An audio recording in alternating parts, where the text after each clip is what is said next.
Please like and subscribe Jessica Datuan Ortiz. Thank you guys. Kabanata 1041 hanggang 1060. Sa ngayon, ang buong Yunhuang City ay lumawak na palabas na ang labas ng Yunhuang City ang sentro.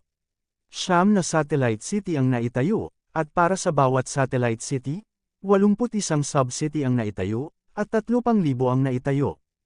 600 nayon at bayan ang nakabuo ng isang malaking pattern ng 9 na palasyo at 8 trigram, na pinagsama ang nakapalibot na lupain na daan-daang libong milya sa isang kabuuan.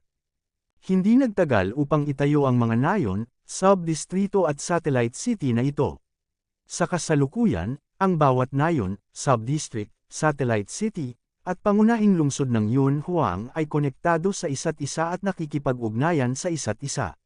Pagbubuo ng isang napakaunlad na rehiyon. Masasabing sa loob lamang ng ilang buwan, ang buong Yunhuang City ay naging pinakamaunlad na lugar sa Yunhuang Prefecture. Dito, ang bawat nayon at bayan ay makapal ang populasyon, ang kalakalan ay maunlad, at ang buong rehiyon ay isang maunlad na elepante. Masasabing ang Yunhuang City ngayon, bawat nayon at bayan ay mas mayaman kaysa sa ibang lugar. Hindi lamang nagbigay ng tirahan at pagkain si Chen Lei para sa mga taong ito, ngunit nagayos din para sa mga tao na pumili ng mga kwalipikadong teenager, magturo ng mga ehersisyo, at gabayan ang pagsasanay sa paglilinang. Sa hinaharap, kung may mga disipulong may mahusay na kwalifikasyon, sila ay tatanggapin sa Cloud Desolate City at magiging mga pangunahing disipulo ng mansyon ni Prince Yongjun. Sa ilalim ng hindi mabilang na mga aksyon upang makinabang ang mga tao, ang Yunhuangcheng ay nagpapalabas ng pambihirang sigla. At ang grupong bandidong itim na bungo, sa pagkakataong ito ang target ng looting ay isa sa 81 sub-city ng Cloud Desolate City. Sa kanilang lakas, maaari nilang ganap na sirain ang sub-city na ito sa maikling panahon at maagaw ang yaman ng lungsod. Matapos ang pagnanakaw, at pagkatapos ay aalis na parang hangin, hanggat papasok sila sa desyerto mula sa estado ng desyerto ng ulap, ang mga tao ng grupong ito ng bandidong itim na bungo ay tiwala na makakatakas sila. Sa katalinuhan na ibinalik ng mga especially iyan na tumuntong sa eksena, nagpa siya ang 13 amo na oras na para gawin ito. Pagkalipas ng 3 araw, sa kalagitnaan ng gabi, ang mga bandido ng Black Skull Bandit Group ay sumugod sa desyerto na Cloud City upang salakayin ang napiling sub-city. Bagamat ang madilim na gabi ay hindi naging hadlang para sa isang powerhouse na kapantay ni Woody, ang gabi ay ang oras kung kailan hindi gaanong alerto ang mga tao. Sa makatuwid, ang mga lider ng bandidong itim na bungo ay pipili ng oras sa kanilang mga kamay, hating gabi na. Isang gangster, magaan at maliksi, tahimik, tulad ng isang grupo ng mga multo, ang lumapit sa target na lungsod. Swish! Ilang lider ng bandido, bawat isa ay may cultivation sa ika-4 na palapag ng Emperor Wu, na palihim na pumasok sa lungsod ng hindi alam o hindi, at pagkatapos ay nawala ng malay ang mga gwardya at binuksan ang gate ng lungsod. Ang cultivation behavior ng mga city guard na ito ay halos antas Wu Zun at Wu Sheng. Sa harap ng malalakas na lalaking ito ng Woody 4th floor cultivation, wala talagang pagtutol, at kahit isang babala ay huli na para ilabas. Nang bumukas ng husto ang mga pintuan ng lungsod, pumasok ang mga Black Skull Bandits, na pawang magaan ang loob. Ang Black Skull Bandits ay hindi gumawa ng ganitong uri ng bagay minsan o 2 beses. Nasanay sila sa daan, at hindi nagtagal ay pumasok silang lahat sa lungsod. Nabasag. Nagsara ang tarangkahan ng lungsod, pagkatapos, nakahinga ng maluwag ang lahat ng pinuno ng bandidong itim na bungo. Pagkatapos, oras na para sa karnabal. Gusto nilang patayin ang lungsod sa unang pagkakataon, pagkatapos ay pagnakawan ng lahat ng mahahalagang bagay na nakawan, ipaalam kay Yunhuangcheng kung sino ang tunay na Panginoon nitong Yunhuangshow. Habang ang mga bandido ng Black Skull Bandit ay naghahanda upang patayin ang lungsod, biglang, ang buong pader ng lungsod ay naliwanagan ng mga pattern, na sumasalamin sa isa't isa, at ang buong lungsod, maliwanag bilang araw, ay nakatayo sa pader ng lungsod city, sunod-sunod ang malamig na mga mata na kumikinang, nakatingin sa mga bandido ng Black Skull Bandit Group.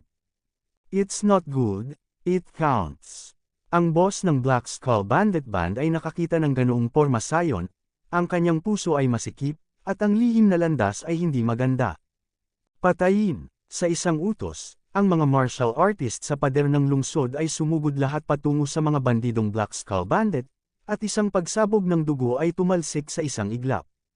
Sa pagkakataong ito ang mga martial artist ay nakatanggap ng mga utos na manatiling buhay, sa makatuwid walang gustong hulihin silang buhay, at lahat sila ay sinubukan ang kanilang makakaya upang patayin ang mga bandido. Ang utos na ito ay ibinigay ni Chen Lei.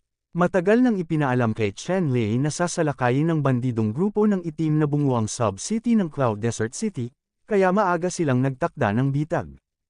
Higit pa rito, dahil nabahira ng dugo at dugo ang mga kamay ng bandidong itim na bungo, at hindi ko alam kung ilang buhay ang naroon, nagpasya si Chen Lei na gamitin ang paraan ng pagkulog sa pagkakataong ito nang walang iwanan na buhay. Ang mga tulisan na ito, pumapatay ng isa. 100 beses, ay hindi sapat upang hugasan ang kanilang sariling mga kasalanan. Ang mga bandido ng Black Skull Bandit Group ay napakatapang at matapang. Alam nilang lahat na kapag hindi sila nakatakas sa lungsod na ito, siguradong dead end ang sasalubong nila. Kaya naman, lahat sila ay nawalan ng pag-asa. Gayunpaman, ang tunay na lakas ng Black Skull Bandit Group ay hindi kasing husay ng Cloud Desert City. Ngayon, nakaligtaan na nila ang bitag at gulat. Kahit na sila ay desperado, hindi nila maipapakita ang kanyang tunay na lakas sa panahon ng labanan, siya ay unti-unting nahulog sa isang bitag. Pagkawala ng hangin, unti-unti na siyang hindi nakatiis. Lalo na ang ilang mga boss na na-target ni Chen Lei at ng iba pa. Sa pagkakataong ito, magaling pa rin si Chen Lei, Jintong, at Lin Changwei sa pakikitungo sa isa't isa. Ang iba ay humarap sa mga natitirang bandido. Ang mga bandidong lider na ito, sa harap ni Chen Lei, Jintong, at Lin Changwei, ay hindi nagsabi na wala silang kapangyarihang lumaban, ngunit hindi sila masyadong malayo. Hindi nila naging dahilan si Chen Lei at ang iba na sumuko ng labis na pagsisikap, pagkatapos ay magiging ika-13 pambansang kongreso ng Partido Komunista ng China ang mga amo ay isa-isang pinugutan ng ulo, walang natira.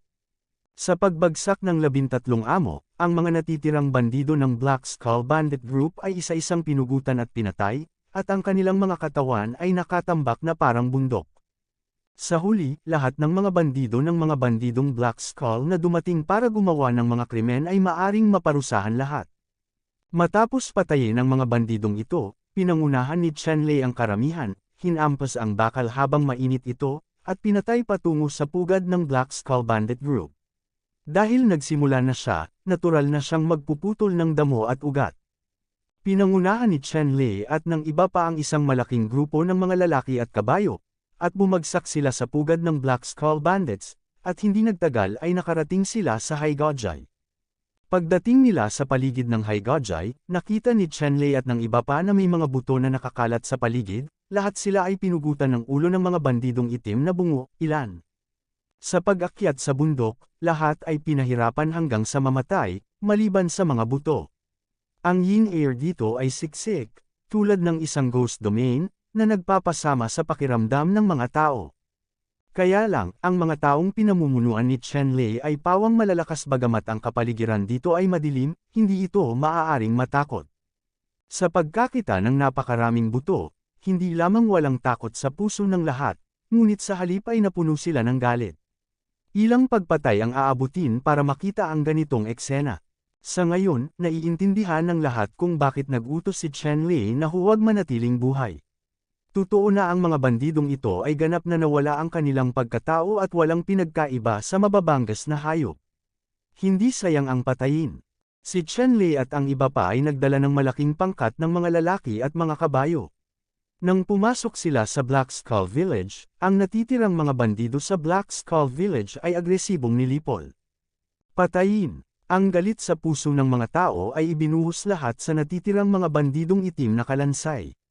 Ang mga itim na kalansay na bandido na naiwan ay tuwirang pinunasan ng mga galit na malalakas na lalaki, nang hindi nag-iiwan ng isang piraso ng baluti. Nawasak ang bandidong itim na bungo.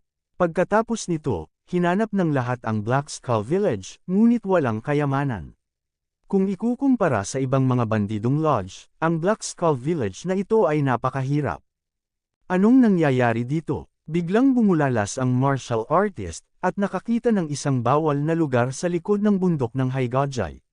Sa lugar na ito, mayroong isang malaking pool ng dugo. Sa pool ng dugo, maraming bangkay ang lumulutang, at ang kaluluwa ng mga hinaing ay nasa gitna na umiikot at nagpupumiglas, sumisigaw at sumipol, ngunit walang paraan upang makatakas sa light curtain sa itaas ng blood pool. At ang hindi mabilang na mga naghihinanakit na kaluluwa ay sumisigaw paminsan-minsan, naging isang maliit na ulan, at lumubog sa gitna ng pool ng dugo. Ang gitna ng pool ng dugo ay isang whirlpool na kasing laki ng kamao. Ang buong pool ng dugo ay bahagyang nagbago, sinipsip ang kaluluwa dito. Napakaraming kaalaman ng lahat. Nang makita nila ang pool na ito ng dugo, agad nilang napagtanto na maaaring mayroong isang taong naglilinang ng isang masamang pamamaraan, at tinitingnan ang momentum na ito, kapag naging matagumpay ang pagtatanim, ang masamang pamamaraan na ito ay magiging napakalakas.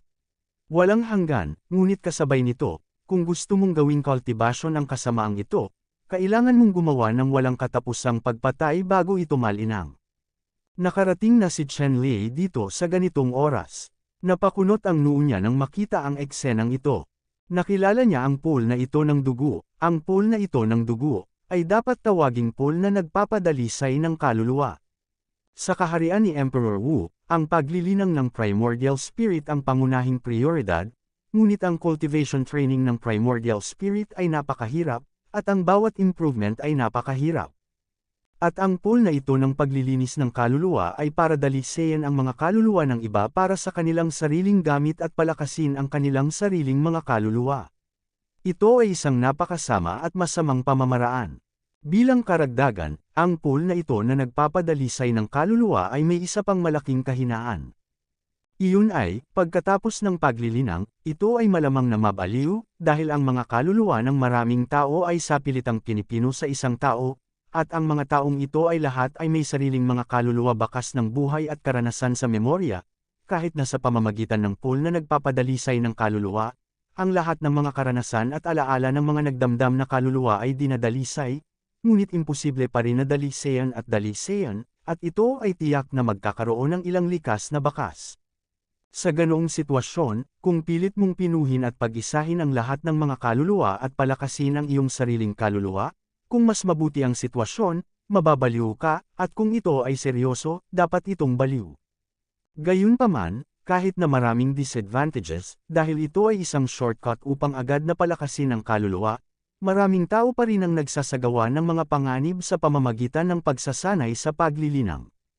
Nang makita ni Chen Lei ang pool na nagpapadalisay ng kaluluwa, halatang may nagsasanay ng masamang kasanayang ito sa kultibasyon na ito. Sa Black Skull Band, halos lahat ng bandido ay pinatay nila sa pagkakataong ito, maliban sa pinuno ng Black Skull Band. Malinaw, ang pinuno ng Black Skull Bandits ay ang cultivation leader na nagsagawa ng ganitong uri ng masamang gawain dito. Biglang naging seryoso ang ekspresyon ni Chen Lei. Hindi dapat maliitin ang pinuno ng grupo ng bandidong itim na bungo. Dati, siya ay isang malakas na tao sa ikalimang palapag ng Emperor Wu. Nang makakita ng istrukturang tulad nito, gusto niyang sirain sa pamamagitan ng masamang pamamaraan na ito, si Emperor Wu ay nasa ika-6 na palapag. Lahat, umatras, manatili sina Jin Tong at Chang Wei. Hiniling ni Chen Lei sa lahat ng martial artist na mag-withdraw muna, naiwan lamang sina Jin Tong at Lin Changwei, na naghahanda na magtulungan upang sirain ang blood pool, at pilitin ang pinuno ng Black Skull Bandit Group na nagsasanay. Hindi nagtagal, lumikas ang lahat ng mga martial artist, dahil alam ng mga martial artist na ito na ang pinuno ng Black Skull Bandit Band ay tiyak na isang mapanganib na tao. Kung nandito sila, baka magkamali sila. Nang umatras na ang lahat, kumandat si Chen Lei kay Jintong, tumanggo si Jintong, at lumitaw ang isang gintong sibat sa kanyang kamay. Pagkatapos, ang gininto ang liwanag ay sumisikat, naging isang gininto ang bahaghari, at hamampas patungo sa isang iyon. Dugo ng pool. Sa ilang sandali, ang pool ng dugo na ito ay patuloy na umiikot, ang mga alon ng dugo ay lumalakas, at ang manipis na liwanag na kurtina ay nagsimulang umikot, halos mapunit. Gayunpaman, sa huli, nakabawi ang ilaw na kurtina at nakaharang sa suntok ni Jintong. Nanlaki ang mga mata ni Jintong sa galit, ang sibat sa kanyang kamay ay nag-renew ng lakas at mabangis na laslas. Sa ilalim ng sibat na ito, ang kanyang lakas ay tumaas ng ilang beses, ngunit si Jintong ang gumamit ng lahat ng kanyang lakas. Sa ilalim ng suntok na ito, ang kurtina ng kulay dugo na liwanag ay biglang sumabog, at ang hindi mabilang na puot na mga kaluluwa sa kanilang paligid ay umakyat sa langit. Pagkatapos, lumubog sila sa makapal na gabi at nawala. Alam ni Chenlei na ang mga nagdamdam na kaluluwang ito ay ganap na malulusaw sa araw pagkaraan ng madaling araw, at wala siyang pakialam sa mga nagdamdam na kaluluwang ito, ngunit itinuon ang kanyang tingin sa pool ng dugo. Sa sandaling ito, ang dugo sa pool ng dugo ay lumundag at bumagsak, tulad ng kumukulong magma, mga hibla ng dugo chi, na bumubulusok mula sa mga sirang bulan ng hangin na kulay dugo, na kumakalat sa lahat ng direksyon. Ang mga chi at dugo na ito ay nahawahan ng nakapaligid na mga higanteng puno, at ang mga higanteng punong ito ay nagsimulang matuyo kaagad, at sa wakas ay naging alikabok sa lupa. Ang blood gas na ito ay talagang may malaking destructive power at corrosive power. Habang umiikot ang blood pool, ang dugo ay naging mas makapal, nagiging ulap ng dugo, na umaanod patungo kay Chenlei at sa iba pa. Sa sandaling ito, ang buong katawan ni Jintong ay sumambulat sa ginintoang liwanag, naging isang gintong singsing, na humaharang sa pagtitipon ng mga ulap ng dugo sa labas ng katawan, at ang mga ulap ng dugo na ito ay hindi makakapasok kahit kaunti. At si Lin Changwei, mga rosas na namumukadkad sa buong katawan, ay mahigpit din siyang binabantayan. Para kay Chenlei, mayroong isang layer ng divine light na dumadaloy sa kanyang katawan. Ang mga ulap ng dugo na ito, na bumabagsak sa banal na liwanag, ay walang epekto. Boom! Ang pool ng dugo ay lalong nag-iba-iba, na gumagawa ng tunog na parang tsunami. Sa huli, ang puyaw ng tubig sa gitna ng pool ng dugo ay mabilis na umiikot, at hindi mabilang na tubig ng dugo ang lahat ay lumubog sa puyaw ng tubig at nawala. Nang makita ito ni Chenlei, Jintong, at Lin Changwei, lahat sila ay tumugon ng may puro atensyon, nakatingin sa malaking puyaw ng tubig sa pool ng dugo. Sa wakas, nawala ang whirlpool, at lumitaw sa lugar ang manipis at asterisk na mga mata ng martial artist.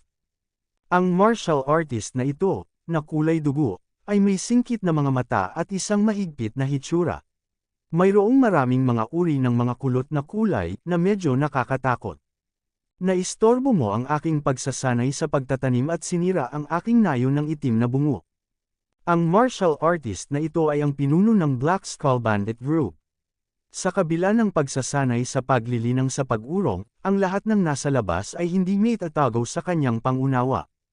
Oo, si Haigajay ay masama, at ang mga batas ng langit ay napakahirap tiisin. Ngayon, papatayin ka namin at lalakad patungo sa langit. Ha, lakad ka sa langit, gusto kong makita, anong meron sa inyo, lakas loob mong ipagyabang ito. Pagkatapos ng pagsasalita, ang pinuno ng Haigajay ay umungal, sumugod kay Chenlei, at bumaril gamit ang isang palad. Biglang sumambulat ang dugo, tulad ng nagliliyab na dagat ng dugo, patong-patong na umaatake kay Chenlei. Si Chenlei ay naging isang banal na katawan ng espada, ang liwanag ng espada ay yumanig sa kalangitan, agad niyang hinati ang isang layer ng dugo, at pagkatapos ay nilaslas ang pinuno ng Haigajay. Malamig na sumangot ang pinuno ng Haigajay, at walang pakialam sa suntok ni Chenlei. Casual niyang itinaas ang kanyang kamay, sumabog sa dugo, at pagkatapos ay walang awa niyang sinalo ang katawan ng espada kung saan binago ni Chenlei. Hoy! Nag-transform si Chenlei sa isang sword light at malakas na nilaslas ang higanteng kuko na binago ng pinuno ng Haigajay. Isang malamig na liwanag ang kumislap, at ang kuko ng pinuno ng Haigajay ay biglang nabali sa kanyang palso. Nagulat ang pinuno ng Haigajay. Hindi niya inaasahan na ganoon kalakas ang attack power ni Chenlei, at nagsimula siyang magmalasakit kay Chenlei. Isang ulap ng dugo ang bumulwak mula sa kawalan, namuo sa palso na ibinagsak ng pinuno ng Black Skull Village. Ang mga belang kuko ng pinuno ng Black Skull Village ay biglang tumubo, at nagniningning ng dugo, na parang mas malakas kaysa sa mga dating kuko. Junior, hindi ko ine-expect na ganito kakalakas, kaya lalakas ka pa rin. Tumikim ang pinuno ng Haigajay, pagkatapos ay biglang nawala ang kanyang katawan, at pagkatapos ay lumitaw siya sa labas ng hangin, sa pagkakataong ito sa likod ni Chenlei, at ang isang kuko ay iginuhit patungo sa likod ni Chenlei. Si Chenlei ay may babalang tanda sa kanyang puso, tulad ng isang kislap ng liwanag, nagmamadaling lumapit sa kanya, sinusubukang iwasan ang suntok ng pinuno ng Haigojai. Gayunpaman, ang bilis ng pag-atake ng pinuno ng Haigojai ay masyadong mabilis, na lumampas sa bilis ng reaksyon ng katawan ni Chenlei. Nasalo ng isang kuko nito ang likod ng puso nito, at biglang lumitaw muli ang ilang mantsa ng dugo sa katawan nito, bumalik. Pagkatapos, ang matinding lason sa dugo na nakapaloob sa mantsa ng dugo na ito ay nadrill sa katawan ni Chenlei. Ang katawan ni Chenlei ay kumikinang ng asul na liwanag, at ang lahat ng lason sa dugo ay agad na naresolba ng Azure Dragon Rejuvenation Technique, at ang mga mantsa ng dugo ay nawala sa unang lugar at mabilis na nakabawi. Ang napakabilis na bilis ng paggaling ay medyo natigilan ng pinunong si Heikuhan. Tumingin si Chenlei sa pinuno ng Haigojai, at medyo nagulat din, dahil ngayon lang ay napakabilis ng pinuno ng Haigojai, at kakaiba ito kumpara sa sinumang kilala ni Chenlei, marami. Sa isang sandali, alam ni Chenlei na kung makatagpo siya ng mahirap na kalaban, kung gusto ng pinuno ng Black Skull Village na tumakas, walang sinuman sa kanilang tatlo ang makakalaban dito. Ngunit sa sandaling makatakas ang pinuno ng Black Skull Cole, magkakaroon ng walang katapusang gulo. Kayong dalawa ang sumasagi sa kanya. Sumigaw si Chenlei kina Jintong at Lin Changwei, at pagkatapos ay sinugod din ni Chenlei ang pinuno ng Haigojai ng sabay. Sina Jintong, Lin Changwei, at Chenlei ay nagsanib puwersa upang salakayin ang pinuno ng Haigojai, at ang panggigipit sa pinuno ng Haigojai ay tumaas ng husto. Kung ito man ay si Chenlei, Jintong, o Lin Changwei, lahat sila ay bihirang walang katulad na mga henyo. Sa ilalim ng magkasanib na pagsisikap ng tatlo, ang pinuno ng Haigojai ay biglang naging hindi ito kayang suportahan. Sa oras na ito, nang salakayin ni Chenlei ang pinuno ng Haigojai, panapanahong nagtatapon siya ng mga piraso ng Jade Seal, at tumapak sa lupa nang hindi nag-iiwan ng bakas ng Jade Seal sa laban. Ang maliliit na kilos ni Chenlei ay hindi napansin ng pinuno ng Haigojai. Sa sandaling ito, ang lahat ng kanyang atensyon ay nakatuon sa pagharap sa pagkubkob kina Chenlei, Jintong at Lin Changwei. Hindi inaasahan ng pinuno ng Haigojai na ganoon kalakas ang lakas ng tatlong nakababatang henerasyong ito. Gayunpaman, ang kasalukuyang pinuno ng Haigojai ay hindi naisip na tumakas, dahil mayroon pa rin siyang ilang makapangyarihang mga card, hindi ginagamit ang card.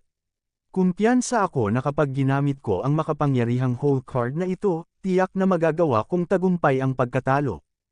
Ang pinuno ng Haigojai ay hindi isang taong bukas ang isipan. Sinira ni Chenlei at ng iba pa ang kanyang Haigojai. Kailangan niyang ipaghiganti ito, at ang paghihiganti ay hindi mangyayari sa magdamag. Siyempre, ang dahilan kung bakit masyadong mapagpasyahan ng pinuno ng Haigojai ay dahil kumpiyansa siya na kaya niyang pangalagaan si Chenlei at ang iba pa. Kung hindi, sa panganib, tiyak na tatakas siya kaagad.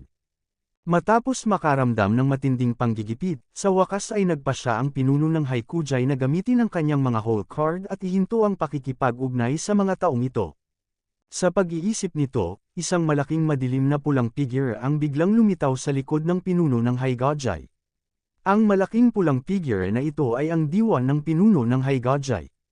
Sa sandaling lumitaw ang malaking kulay dugo na figurang ito, ang lahat sa pagitan ng mundo at ng lupa ay napalitan ng kulay asterisk. Huminga ang asterisk na hangin, at napakayaman nito. Sa ganitong mga kalagayan, si Chenlei at ang iba pa ay nahihilo at nahihilo. Ang hininga na ito ay naglalaman ng napakataas na lason.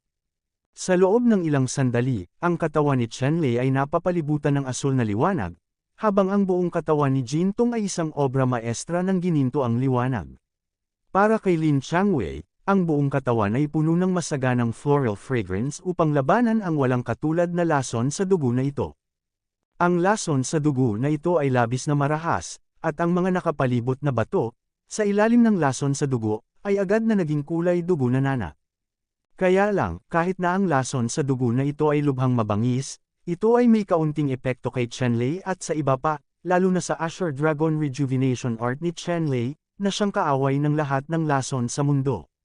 Kung tungkol sa gininto ang liwanag sa katawan ni Jintong, mayroon din itong mahiwagang epekto na hindi sinalakay ng lahat ng kasamaan ng martial arts soul ni Lin Changwei ay kabilang sa mga halaman at puno, at natural na may kakayahang mag-detoxify. Matapos labanan ng mabangis na lason sa dugo na ito, ang epekto ng espiritu ng pinuno ng Black Skull Village ay halos hamina. Gayunpaman, ang anino ng dugong martial soul na ito ay hindi lamang may kakayahang lason ang dugo. Nakita niya ang isang malaking anino ng dugo, at sa pagitan ng kanyang mga daliri, pinalabas niya ang isang malaking sinag ng dugo, na tumagos patungo kay Chenlei at sa iba pa. Ang napakalaking ilaw ng dugo na pinalabas ng Blood Shadow Martial Soul na ito ay napakalakas kaya tumama ito sa katawan ng banal na espada kaya nasira na ni Chenlei at nabasag ang katawan ng banal na espada. Para naman kina Jintong at Lin Changwei, nagulat sila sa mga sinag ng dugo ng paulit-ulit.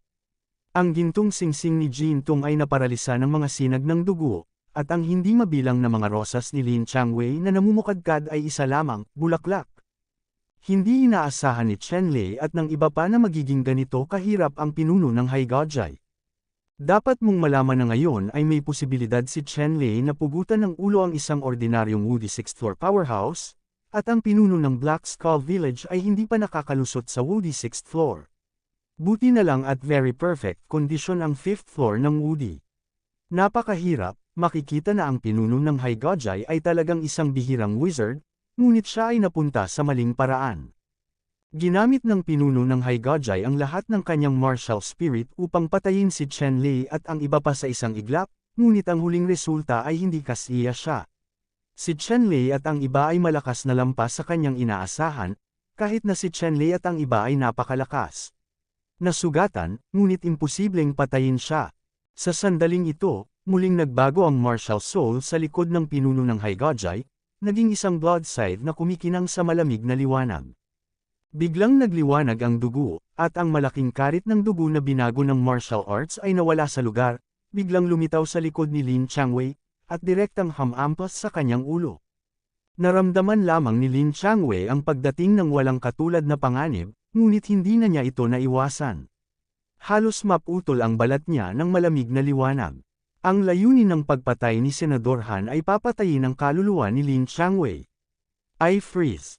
Ding! Isang malinaw, ginintuang at malabakal na boses ang umalangaw sa mga tainga ni Lin Changwei. Ang pakiramdam ng panganib ay biglang nawala, ngunit si Chenlei ay naging isang sword light at tumama sa blood scythe. Ang nakamamatay na suntok na ito ay tumigil at iniligtas ang buhay ni Lin Changwei. Biglang nagbago ang anyo ni Lin Changwei, at 12-12 ng after images ang lumitaw, na nagpapahirap na makilala ang totoo sa peke. Pagkatapos, nawala siya sa pwesto, malayo sa nakamamatay na blood scythe. Sa sandaling ito, pawis na pawis si Lin Changwei. Masyadong matalim ang blood sickle na ginawa ng Blood Shadow Martial Soul kanina.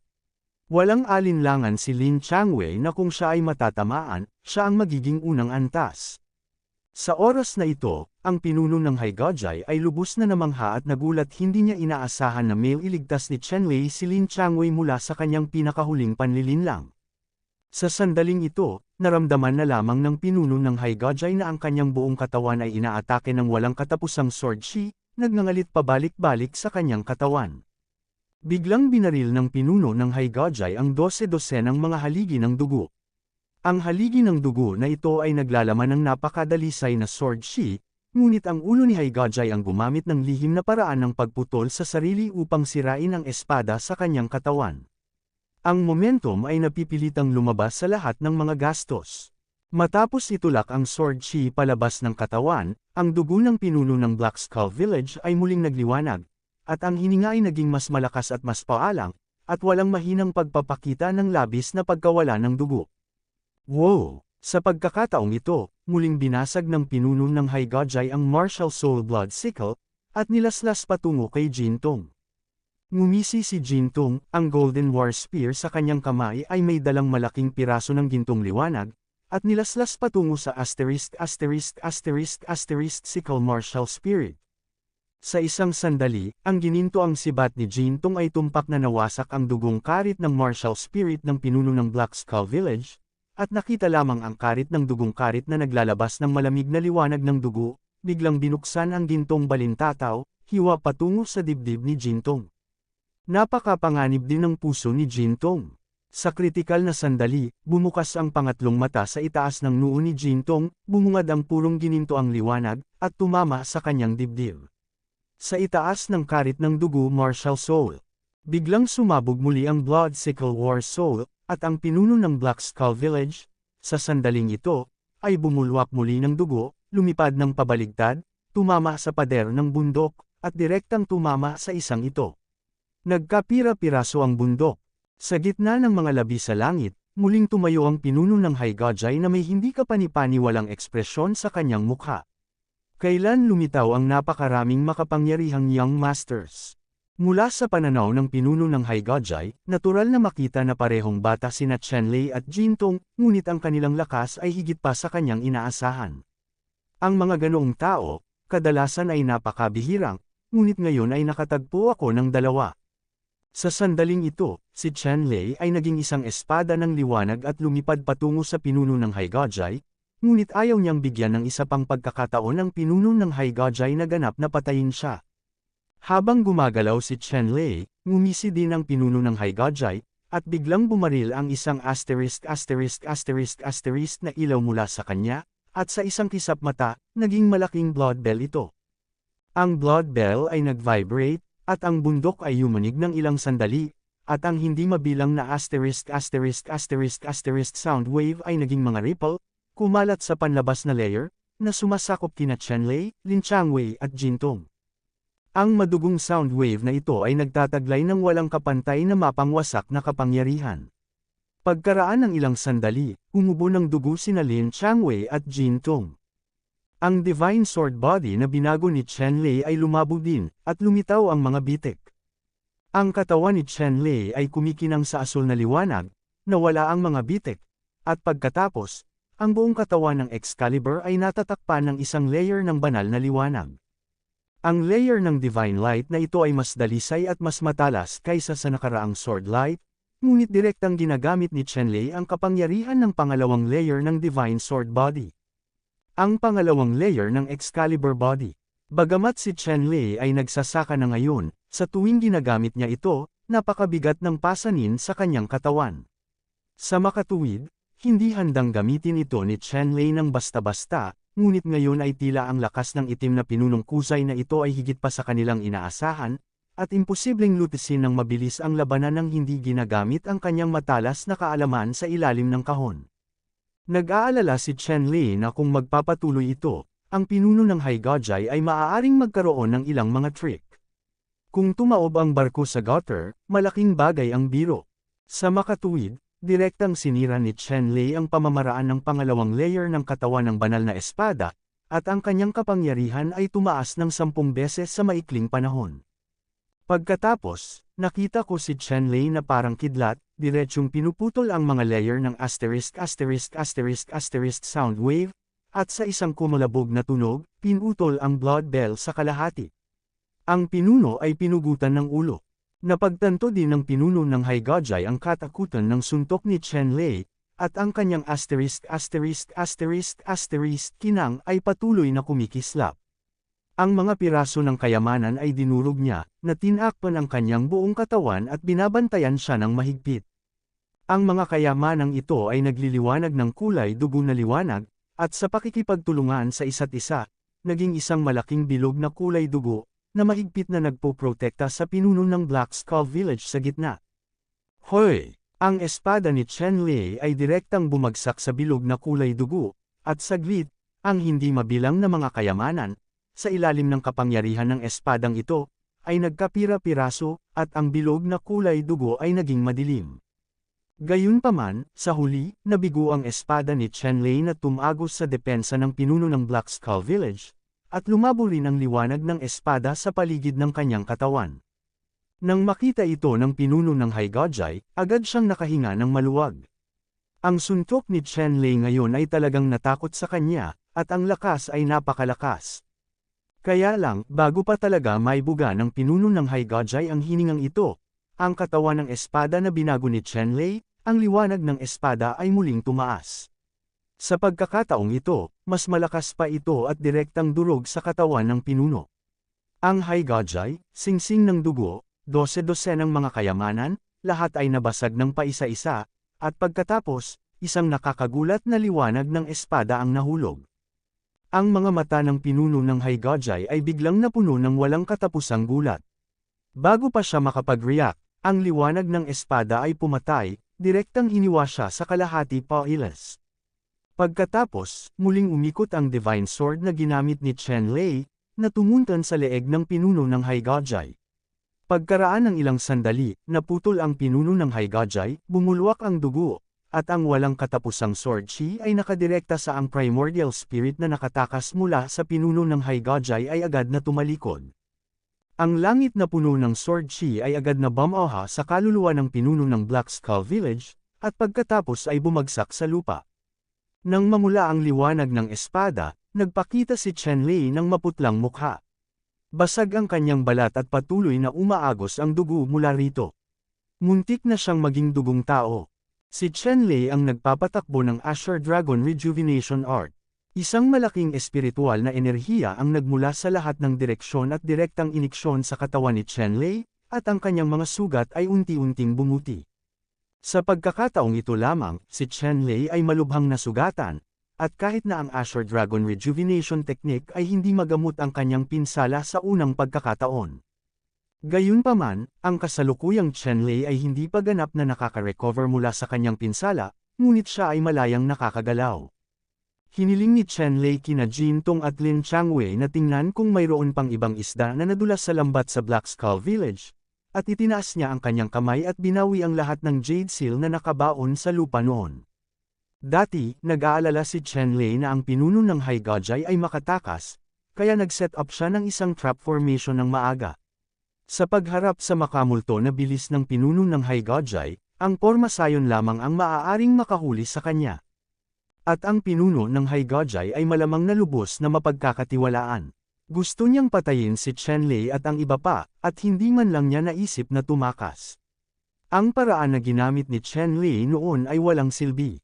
Gayunpaman, ang mga porma sayon na ginawa ng mga Jade Seal na ito ay nangangailangan ng maraming pagsisikap mula kay Chen Lei, at kailangan pa rin silang ibalik. Matapos kolektahin ni Chen Lei ang mga trepeo mula sa Jade Seal at ang pinuno ng Haigajai, bumalik din sina Jintong at Lin Changwei upang malaman na walang isda ang nakalusot sa lambat. Pagkatapos, sinira ng tatlo sa apoy si Haigajai. Sunugin upang tanggein ang mga abo, at umalis. Sa ngayon, ang malalaking tumor ay ganap nang naalis sa Yunhuang Prefecture, at walang posibilidad na gumaling. Sa mga sumunod na araw, kumalat ang balita tungkol sa pagkawasak ng Hegu Village sa Yunhuang City sa buong Yunhuang Prefecture. Ang balitang ito ay naging sanhi ng lahat ng mga bandidong grupo sa buong Yunhuang State na ilagay sa panganib ang kanilang mga sarili, natatakot na sila ang susunod na target ng pag-atake ng Yunhuang City. Isa-isang pumalakpak ang mga karaniwang tao ng Cloud Desolate State. Ang Black Skeleton Band ang pinakamabangis. Kumpara sa iba pang apat na nangungunang bandido mula sa Red Feather, Gintama, Blue Devils at Monster Blood, ito ay mas kahanga-hanga. Takot. Ang pagkasira ng grupo ng bandidong itim na bungo ay nagbigay din kay Yan Wangcheng ng malaking reputasyon. Ang pangalan ng Yan Wangcheng ay kumalat sa buong Yan Wangshu, at maraming tao ang dumating. Matapos tanggalin ang Black Skull Bandits, hindi gumawa ng anumang galaw si Yan Wangcheng, sa halip ay inilaan ang lahat ng lakas nito sa pagpapaunlad ng Yan Wangcheng. Sa oras na ito, napakabilis ng pag-unlad ni Yan Wangcheng, at ang pagbuo ng Yunhuang Iron Cavalry, na patuloy na nagre-recruit at sumisipsip ng mga makapangyarihang martial artist, sa buong Yan Wangcheng, ang lakas nito ay mabilis na tumaas. Ang kapangyarihan ng Yan Wangcheng ay nagdulot ng gulat sa hindi mabilang na mga grupo ng bandido. Malinaw, ang estilo ng pag-uugali ni Yan Wangcheng ay iba sa kanila at hindi tumutugma sa kanila. Kung ang Cloud Desolate City ay isa ring malaking bandidong grupo, kung gaano man kalakas ang Cloud Desolate City, hindi ito magpapanik sa bandidong grupong ito.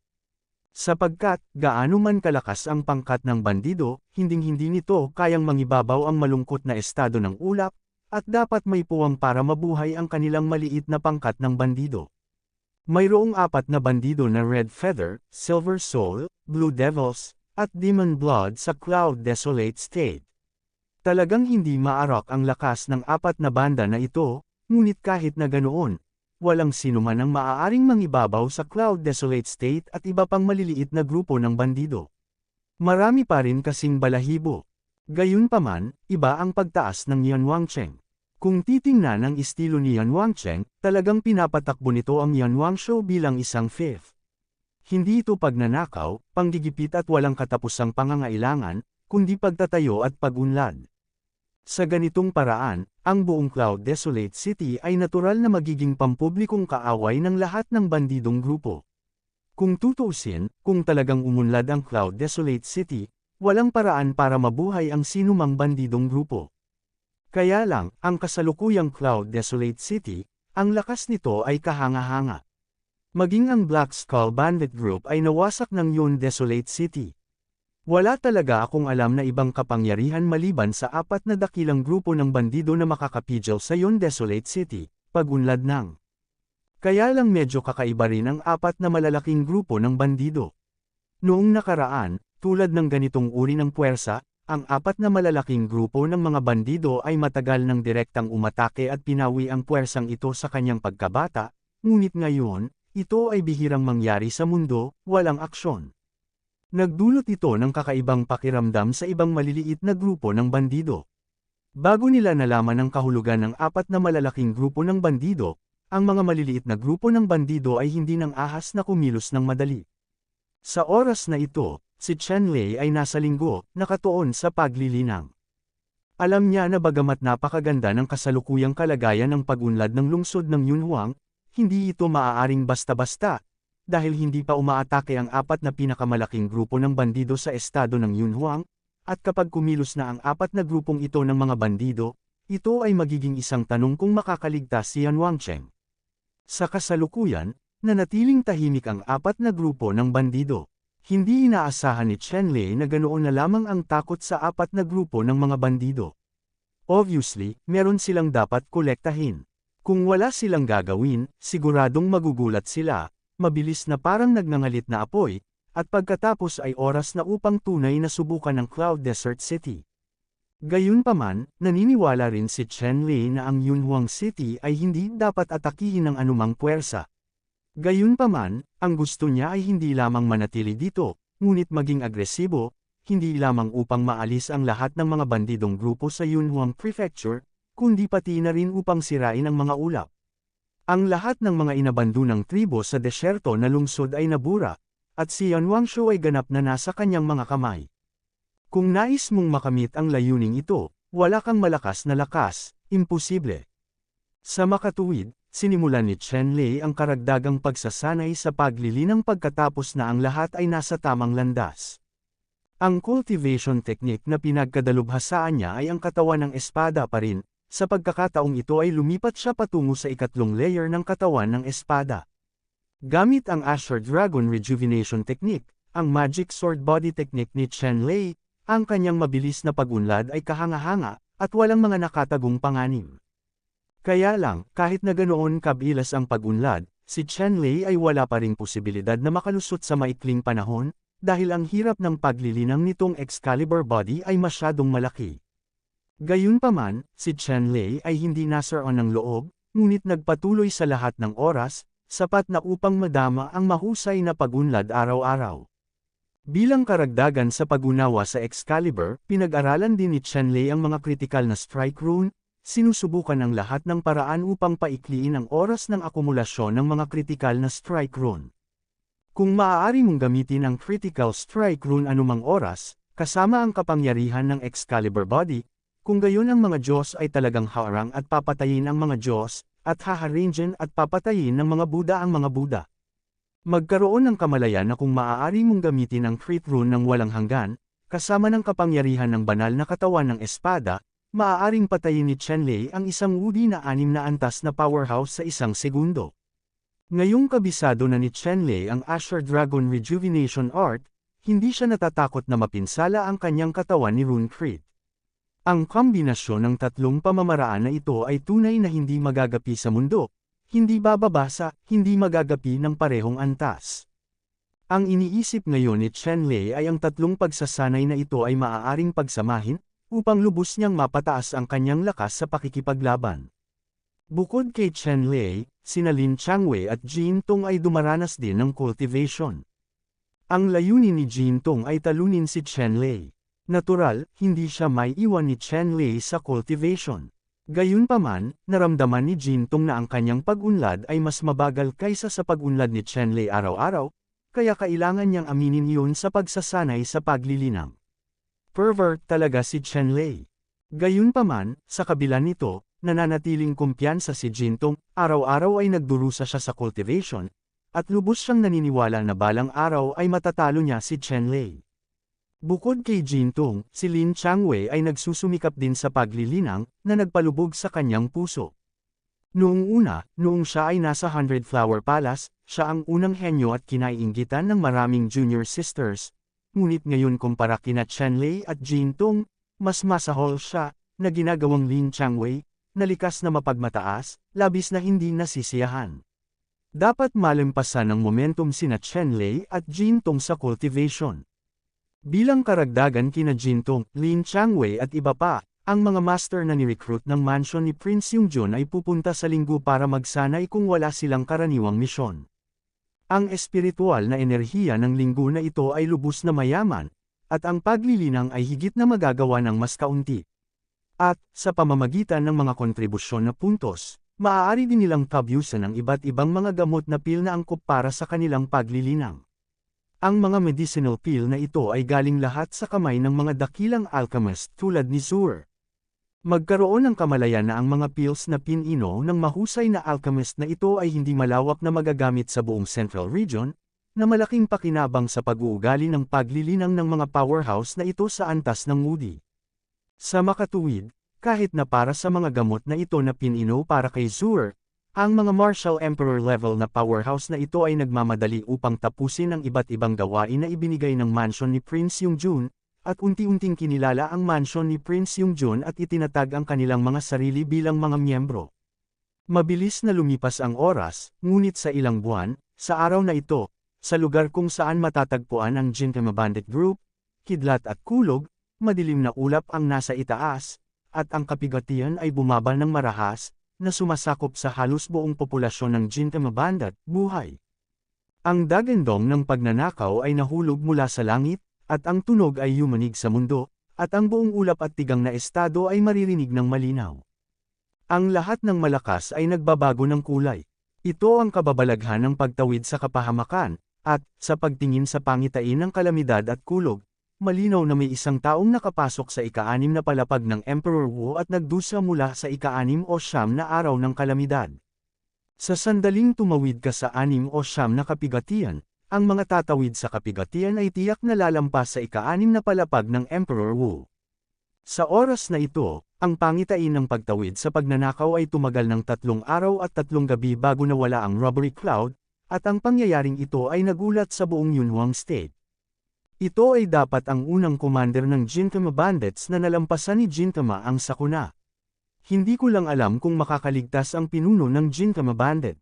Maraming tao ang nag-uusap kung makakaligtas ba ang pinuno ng Gintama Bandit. Itong 6 o 9 na kalamidad. Pagkalipas ng ilang araw, lumabas ang balita mula sa bandit ng Gintama. Ang pinuno ng bandit ng Gintama ay naging master ng ika-6 na palapag ng Emperor Wu. Sa sandaling dumating ang balitang ito, ginulat niya ang hindi mabilang na maliliit na grupo ng bandido, at sumugod sa mga residente ng bandidong Gintama, na gustong samilong sa pangalan ng mga bandidong bandido ng Gintama. Dapat mong malaman na sa buong Yunhuang Prefecture, walang pinunong bandido sa ika-6 na palapag ng Emperor Wu. Nakapasok na ang Gintama sa ika-6 na palapag ng Emperor Wu.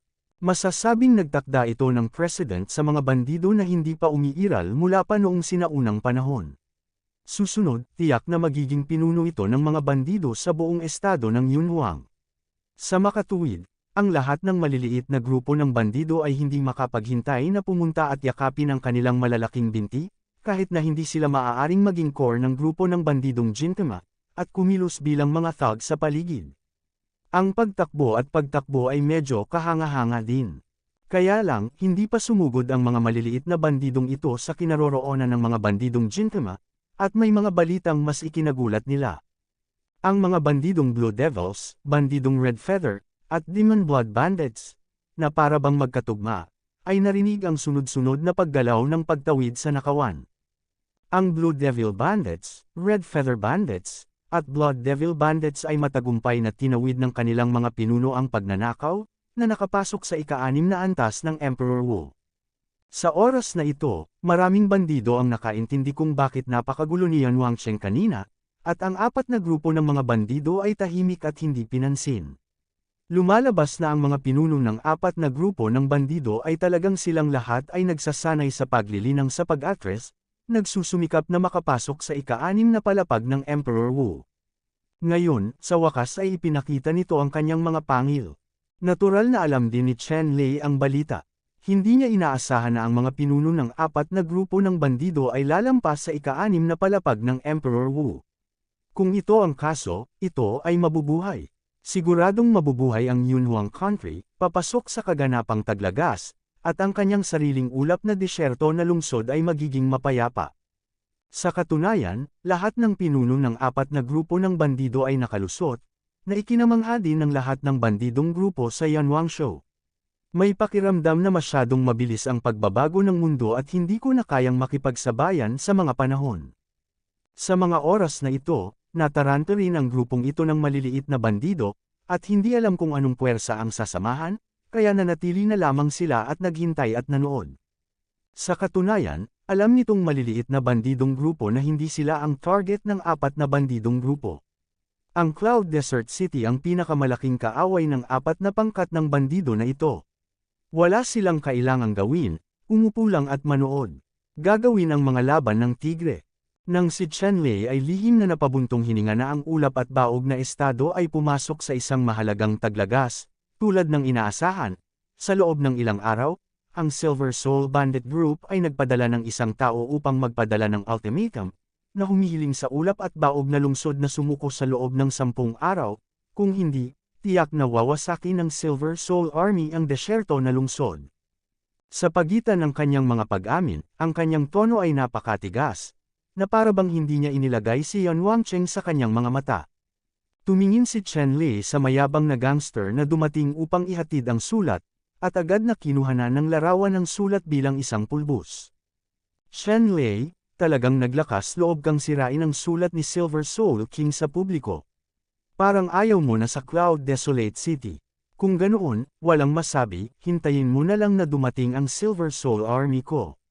Ibuhos mo ang dugo ng iyong ulap na disyerto na lungsod. Panipi. Sabi ng bandido sa desperado na tono. Sige, maghihintay ako. Sinulyapan ni Chen Lei ang magnanakaw, at mahinahong sinabi, hindi man lang tinanggap ang banta ng magnanakaw. Sa wakas, nagmamadaling umalis ang mga bandido sa Cloud Desert City. Tumingin si Chen Lei sa papaalis na mga bandido, nalilito sa pag-iisip. Sa kasalukuyan, mabilis ang pag-unlad ng Cloud Desolate City, pero kung gusto mo talagang harapin ang Gintama Bandit Band, natatakot ako na hindi pa rin ito ang kalaban, ang top 10 top bandits, hindi biro iyon. Pagkatapos ng lahat, si Chen Lei ay walang takot din. Bagamat malakas ang Gintama Bandit Group, kakaiba rin ang depensa ni Yan Wangcheng. Imposibleng ma-level ng Gintama Bandit Group ang Yan Wangcheng. Ngunit simula sa araw na ito, dapat nating laging bigyang pansin. Nag-isip sandali si Chen Lei, tinawag si Zhang Fu, at pagkaraan ng ilang salita, tumango si Zhang Fu at umalis. Biglang ng gabing iyon, sa loob ng lungsod, nagkaroon ng malakas na sigaw ng pagpatay, at isang malaking bilang ng makapangyarihang mga bandido ng Gintama ang pumasok sa sub-city at nagsimulang sunugin, pagnakawan at masaker ang lungsod. Hinding-hindi akalain ni Chen Lei na palihim na aatake tayo ngayong gabi. Hanggat nakukuha natin ang isa sa mga sub-city nito, kung gayon, gamit ang lungsod na ito bilang pidal, maaari nating unti-unting lamunin ang buong Cloud Desert City. Panipi palihis na guhit. Natatawang sabi ng leader ng bandidong grupo ng Gintama, na may hawak na isang dugong mahabang kutsilyo. Sinong nagsabing hindi ako handa?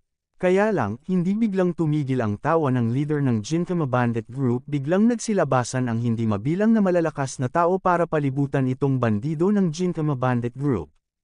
Nagulat ang pinuno ng Silver Soul Bandit Group at hindi makapaniwalang tumingin kay Chen Lei.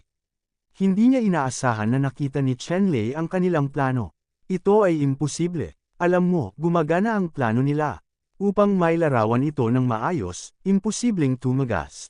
Chen Lei, paano mo nalaman na pupunta ako para sa isang sneak attack ngayon? Tanong ng pinuno ng pangkat ng bandidong Gintama. Hindi mo kailangang malaman ang tungkol dito, itala mo lang ang lahat at pag-usapan ang tungkol sa buhay at kamatayan sa pagmamadali. Binaliwala ni Chen Lei ang mga pagdududa ng Gintama Bandit Group at direktang naglabas ng utos ng pag-atake. Ilang sandali, hindi mabilang na mga master ang sumugod sa mga bandido ng Gintama Bandit Group. Dapat mong malaman na ang Silver Soul Bandits ay nakapasok sa Sub-City sa pagkakataong ito, kakaunti lamang ang mga puwersa, kahit na lahat sila ay mga elite, iyon ay, sa ilalim ng maingat na paghahanda ni Chen Lei, walang gaanong pagtutol, ang mga tao ng grupo ang mga Silver Soul Bandits na ito ay pinugutan ng ulo at isinuko ang isang leader ng antas ng Martial Emperor pa rin. Chen Lei, pinaghiganti ako ng lumang komperensya. Ang pinuno ng grupong Gintama Bandit, nang makitang wala na ang sitwasyon, ay nagpakita ng isang nakakalokong ngiti, ang kanyang makapangyarihang aura ay tumaas, at sa isang iglap ay nagkaroon na ng posibilidad na mawalan ng kontrol, gustong sumabog ng mga layer. Dinurog ni Chen Lei ang Crit Rune, at pagkatapos, naging Sword Light, at sumugod sa baliw na Emperor Wu. Ang maliwanag na liwanag ng espada ay tumama sa leeg ni Emperor Wu. Saglit, ang Emperor Wu na ito ay parang bola na nagpapakawala ng hangin, at ang dugo sa kanyang katawan ay bumaril ng 10,000 metro ang taas, naging kulay dugong sibat, at dumiretso sa kalangitan. Ang liwanag ng espada ay kumislap, at lumitaw si Chen Lei sa anyo at pinunasan ang malamig na pawis. Hindi niya inaasahan na ang munting pinuno ng Silver Soul Bandit Band ay sobrang baliw na gusto niyang sumabog. Magkaroon ng kamalayan na kapag ang isang Woody-level powerhouse ay sumabog sa kanyang sarili, ang buong lungsod ay maaaring masira sa lupa. Sa panahong iyon, maaaring hindi mabuhay ang daan-daang libong tao sa lungsod na ito. Kaya naman, binasag ni Chen Lei ang kanyang trump card at direktang pinugutan ng ulo itong Woody 5-level powerhouse.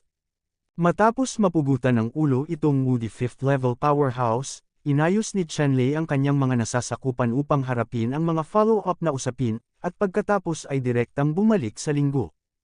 Alam na ni Chen Lei na tuso at tuso ang grupong Gintama Bandit. Sinabi ng pangkalahatang pahayag na isusuko niya ang lungsod sa loob ng 10 araw, ngunit nagpadala siya ng isang tao upang palihim na umatake ng gabing iyon. Masasabing bagay na bagay ito sa estilo ng Gintama Bandit. Sa kabutihang palad, matagal nang inihanda ni Chen Lei ang kanyang sarili upang harapin ang Gintama Bandits. Kaya naman, nang lumusot ang Gintama Bandits sa Sub-City, nakatanggap na sila ng impormasyon at nakatanggap ng tugon. Ginagawa nitong mas madali ang pagpuksa sa Gintama Bandits. Sa katunayan, ang kasalukuyang lungsod ng Yunhuang, gayon din ang 9 na satellite city at 81 sub-city, at iba pa, ay pawang mga residente ng Yunhuang Prefecture. Ang mga taong ito ay lubos na nasisiyahan sa kanilang kasalukuyang buhay. Sino ang gustong sirain ang ganitong uri ng buhay ay gawin ang tama sa mga taong ito, at hinding-hindi nila ito papayagan. Bagaman ang mga taong ito ay walang malakas na kapangyarihan sa labanan, sila ang pinakamahusay na mga mata at tainga. Kapag may nakita silang mali, iuulat sila sa mga opisyal ng Yan Wangcheng sa lalong madaling panahon, at si Yan Wangcheng ang unang sisigot. Lalo na, kahit na ang mga bandido ng Silver Soul Bandit Group, kahit na nagbalat kayo sila at nakalusot sa Cloud Desert City, hindi maitago ng aura sa buto ng mga bandido ang kanilang hininga, at ang mga tao ng Cloud Desert State ay labis na nag-aalala tungkol dito, uri ng bandidong aura. Ang hininga ay nag-iiwan din ng imprint sa kaluluwa, ang pinakasensitibo, ngunit ang sinumang bandido ay maaaring makilala na may nakapikit na mga mata. Sa makatuwid, ang mga bandidong ito ay nadulas sa lungsod tulad ng mga itim na bato sa puting nyebe, na umaakit ng malaking pansin. Ito ang pinakamalaking bentahe ng Cloud Desert City. Hindi mahalaga kung ito ay isang grupo ng mga bandido, hindi nais na palihim na atake sa Cloud Desert City. Sa kasalukuyan, alam na ng lider ng bandidong grupo ng Gintama, ang balita ng kabiguan ng operasyon. Ang kanyang puso ay tumibok ng malakas, at isang malakas na hininga ang patuloy na kumalat. Ang buong bandidong Gintama ay natatakpan ng isang patong ng ambon.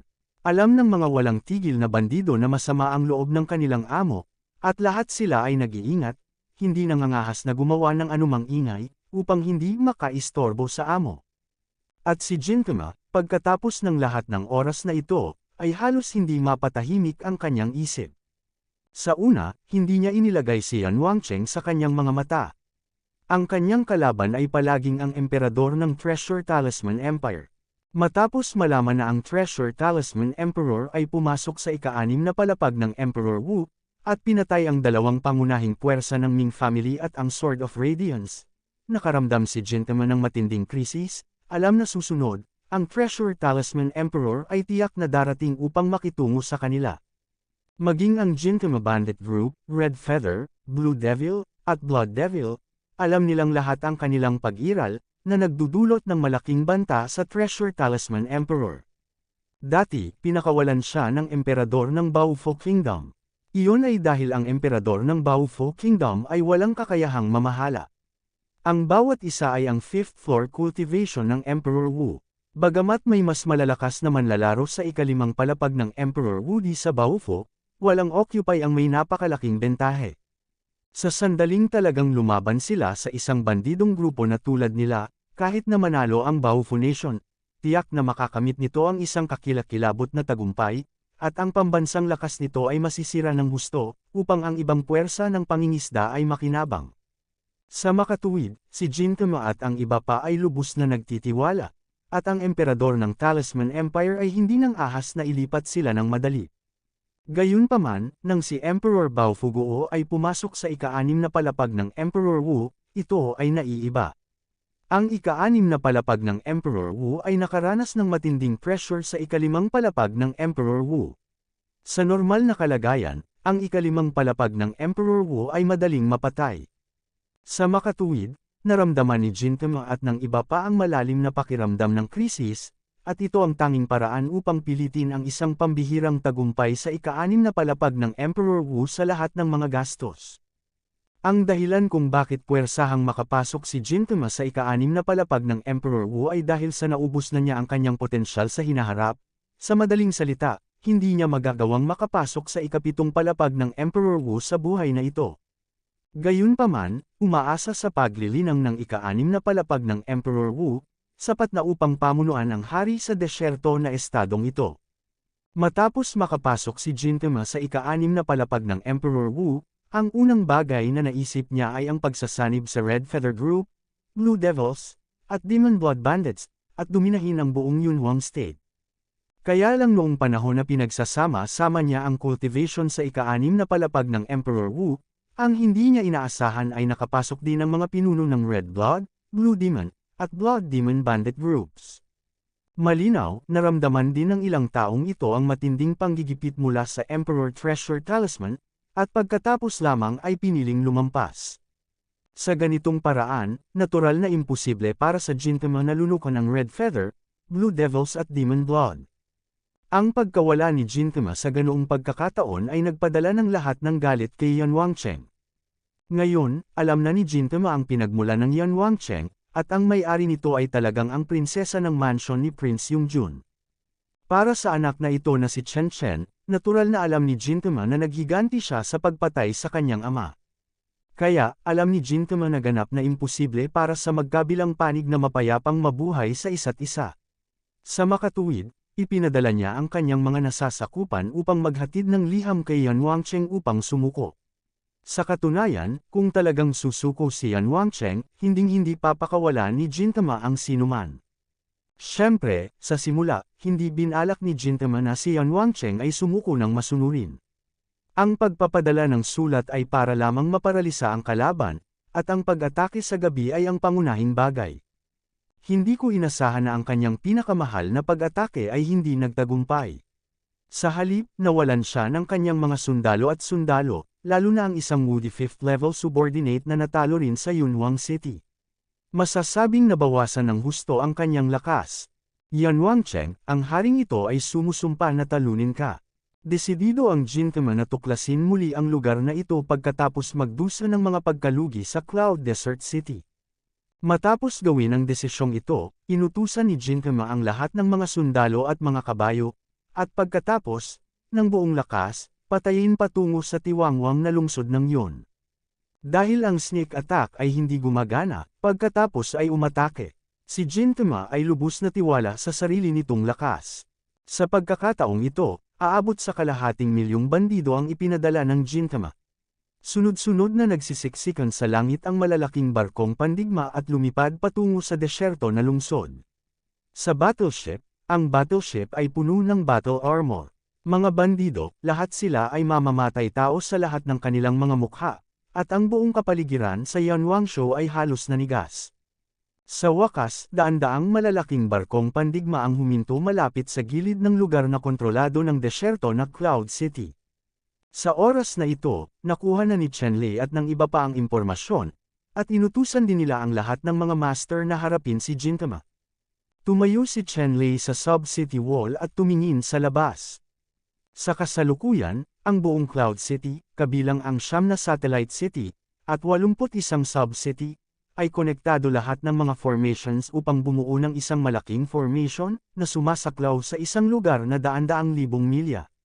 Sa pagbuo, sa ganoong porma sayon, pabayaan ang pamilya Gintama, kahit na dumating ang 4 na bandido, imposibleng makalusot. Ito ang pundasyon ng katawan ni Chenlei. Yunhuang City ngayon, na kumpleto na ang swerte ng kandidato, at kung gusto mo siyang ibagsak, kahit sa Yunhuang State, walang puwersa ang makakagawa nito. Tumayo si Gintama sa deck ng battleship, nakatingin sa Cloud Desert City, siksikan, lahat ng malalaking gusali ay nakaayos sa isang tiyak na pagkakasunod-sunod, na bumubuo ng isang malaking porma sayon.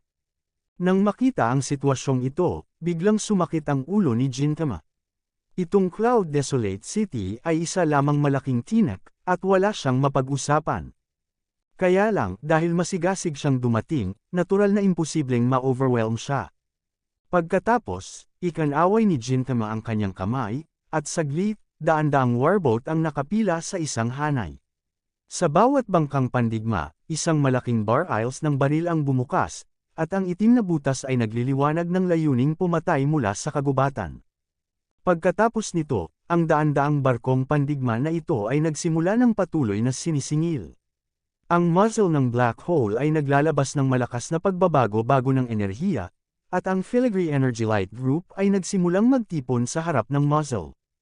Itong daan-daang barkong pandigma, bawat isa ay may malaking kapangyarihan sa pag-atake. Bagaman ang bilis ng pag-atake ay medyo mabagal, ang kapangyarihan nito ay napakalaki, na maaaring tawaging pinakamataas na sandata para sa mga pagkugkob. Sa kasalukuyan, binabantayan ni Chenlei ang lungsod, na siyang pinakamahusay na target. Nang mapuno na ang daan-daang warboat, biglang gumawa ng malakas at nakakabinging tunog ang mga warboat na ito. Daan-daang nakakasilaw na ilaw na hindi nagawang imulat ng mga tao ang kanilang mga mata ng sabay-sabay, at natama nila ang isang ito.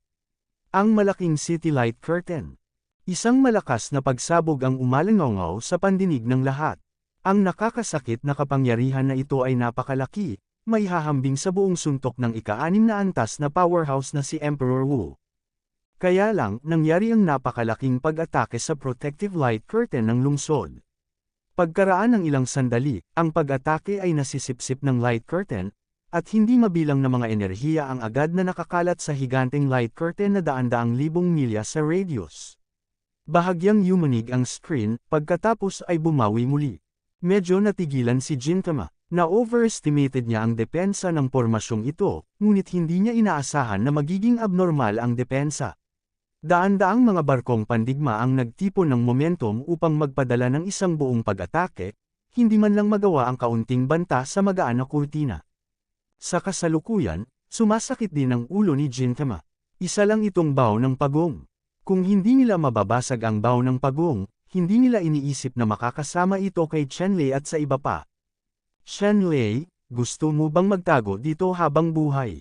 Kung ito ay isang tao, umalis ka sa lungsod at lumaban, kung hindi, sumuko ka agad at magtago sa shell ng hari.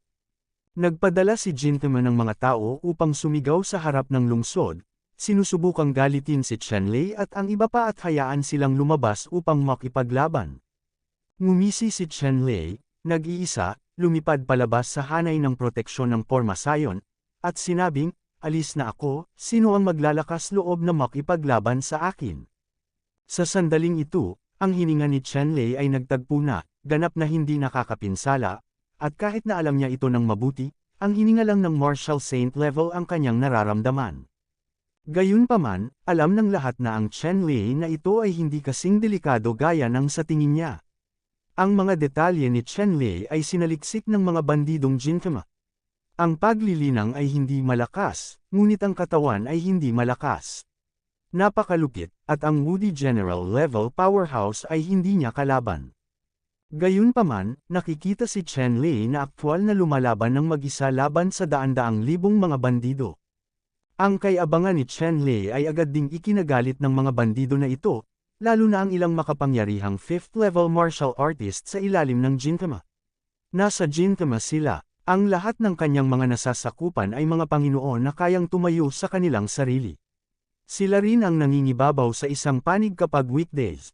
Naghahamon sila. Sa oras na ito, nag-iisa si Chenlei sa pagsundo sa kanila, saan man siya makaligtas, humihingi sila ng away. Boss, bitawan mo na ako, dadalhin ko sa iyo ang ulo ni Chenlei. Isang leader ng bandido, ang init ng ulo niya ang pinaka-irritable, at hiniling niya kay Gintama na lumaban. Pumunta ka, tumanggo si Gintama at pumayag sa kahilingan ng kanyang nasasakupan para sa labanan. Gusto rin niyang makita kung gaano kalupit si Chenlei. Ngumisi ang leader ng bandido, tumayo, at lumipad sa harap ni Chenlei. Chenlei, ipinapayo ko sa iyo na sumuko ng masunurin, kung hindi ay mas masahol pa ang iyong buhay kaysa kamatayan. Itinuro ng leader ng bandido si Chenlei na may mahabang kutsilyo sa kamay, at malamig na sinabi. Anong kalokohan, isa lang ang pagkakataon mo, huwag mong sabihing hindi kita bibigyan ng pagkakataon, hanapin mo ang pinakamatibay mong paraan. Tumingin si Chenlei sa pinuno ng banda at sinabi, Anak, nangangahas ka bang tingnan si Lao Su at hanapin ang kamatayan? Ang pinuno ng pangkat ng bandido ay galit na galit sa mga salita ni Chenlei at umungol. Pagkatapos, binasag niya ang kanyang mahabang kutsilyo at tinamaan ng malakas ang ulo ni Chenlei. Hoy! Biglang gumalaw si Chenlei, biglang naging matalim na liwanag ng espada, at dumaan. Masyadong mabilis ang takbo ni Chenlei, diretso niyang hinati sa kalahati ang mahabang kutsilyo ng leader ng bandido, at pinutol sa kalahati ang leader ng bandidong grupo. Wow! Ang primordial spirit ay mabilis na lumabas mula sa pinuno ng bandidong grupo, lumipad ng mataas sa langit, at tumingin kay Chenlei ng may takot. Boom! Pagkatapos ng dalawang malakas na ingay, ang bangkay ng pinuno ng banda ay direktang nabasag ng marahas na espada chi. Isang sinag ng espada ang bumaril at direktang ipinako sa hangin ang kaluluwa ng lider ng bandido. Sigaw ng lider ng bandido. Ang kaluluwa ay tinamaan, nahati sa hangin, at ang mga Diyos ay nawasak lahat. Pagkatapos nito, hinawakan ni Jian Guang, si Chenlei ay tumayo sa harap ng mga bandido at dahan-daang nagsabi, Sinabi ko na sa iyo noon na maaari mong gamitin ang pinakamalakas na panlilinlang. Kung hindi ka nakikinig, huwag mo akong sisihin dahil hindi kita binigyan ng pagkakataon pagkatapos mong mamatay. Panipi. Sa sandaling ito, ang hindi mabilang na mga bandido sa paligid nila ay mukhang pangit, lalo na ang mababang antas ng mga bandido, ang kanilang mga mukha ay mapatla nang sila ay matakot sa malupit na pamamaraan ni Chenlei. Alam mo, ito ang pinuno ng ikalimang palapag na si Emperor Wu, na pinatay ni Chenlei sa isang galaw. Gaano kalala si Chenlei? Sa sandaling ito, ang mga bandidong ito ay nadama na si Chenlei ay isang diablo, paano magkakaroon ng isang napakalakas na tao. Sa isang iglap ay naging pangit din ang ekspresyon ni Gintama. Ang lakas ni Chenlei ay lampas pa rin sa kanyang inaasahan. Kahit siya ay hindi naglakas loob na sabihin na kahit isang galaw ay masisira ang subordinate na ito. Sa oras na ito, natutunan ni Gintama ang lakas ni Chenlei, na 10 beses na mas malakas kaysa sa nakasaad sa impormasyon. Ilang sandali pa ay medyo nag-alinlangan si Gintama. Makipagkumpetensya sa isang malakas na tao tulad ni Chen Lei, hindi siya sigurado kung mananalo. Sa oras na ito, hindi alam ni Gintama kung ano ang gagawin. Gusto mo bang ipagpatuloy ang pag-atake o pag-atras? Ilang sandali, nag-alinlangan si Gintama. Sa kaganapan ng isang malakas na pag-atake, ang Gintama ay nawawala ng kumpiyansa at umatras. Ito ay hindi lamang isang bagay ng kahihiyan. Tuluyan ng masisira ang reputasyon ng bandidong grupo ng Gintama. Sa oras na iyon, ang deterrent power ng pangkat ng bandidong Gintama ay lubos na mababawasan, at agad itong magiging reject. Matapos timbangin ang mga kalamangan at kahinaan, sa huli, nagngangalit si Gintama at nagpasya na ipagpatuloy ang pag-atake kay Yan Wangcheng. Kahit na hindi niya magawa, hinding-hindi niya gagawing mabuti si Yan Wangcheng, at ipaalam kay Yan Wangcheng kung gaano kalakas ang Gintama Bandit Group. Chen Lei, makikilala kita. Sa huli, nagpasya si Gintama na gumanap bilang Chen Lei ng personal. Nais ding sukatin ni Chen Lei kung paano susukitin ang pinuno ng pangkat ng bandidong Gintama, kaya natural na hindi siya umatras. Halika, sino ang natatakot kung kanino? Sa sandaling iyon, nagpakawala ng malamig na sigaw si Gintama, at isang malaking ibon ang lumitaw sa likuran niya. Ang malaking ibon na ito ay may mga balahibo na parang pilak na diwa, at ang mga mata nito ay naglalabas ng malamig na hininga. Ito ang Gintama Martial Soul, na tinatawag na Gintama Cloud Swallowbird. Ang Martial Soul na ito ay halos ang pinakamataas na Martial Soul, at ang kapangyarihan nito ay nakakatakot. Noong panahong nasa ika-6 na palapag si Emperor Wu, ang Gintama Cloud Swallowing Bird na ito ay mas malakas at maliksi, na para bang mayroon itong espiritualidad. Sa katunayan, ang kaluluwa ni Gintama ay halos sumanib sa Gintama Cloud Swallowing Bird na ito. Bigyan ng buong laro ang pinakamalakas na lakas ng pag-atake ng Gintama. Nang makita ni Chen Lei na personal na kumilos si Silver Soul, natural na hindi siya sumuko. Ang mga layer ng kahangahangang banal na liwanag ay tumaas mula sa kanyang katawan at naging isang walang katulad na banal na espada. Patayin! Wala ni isa sa kanila ang gustong magsalita, at halos magkasabay ang pagputok nila sa isa't isa. Ang napakalaking Martial Soul sa likod ng Silver Soul ay direktang nagpakpak ng kanyang dalawang pakpak na pilak, at biglang nagkaroon ng malaking bug zone ng hangin, lumilipad na buhangin at mga bato.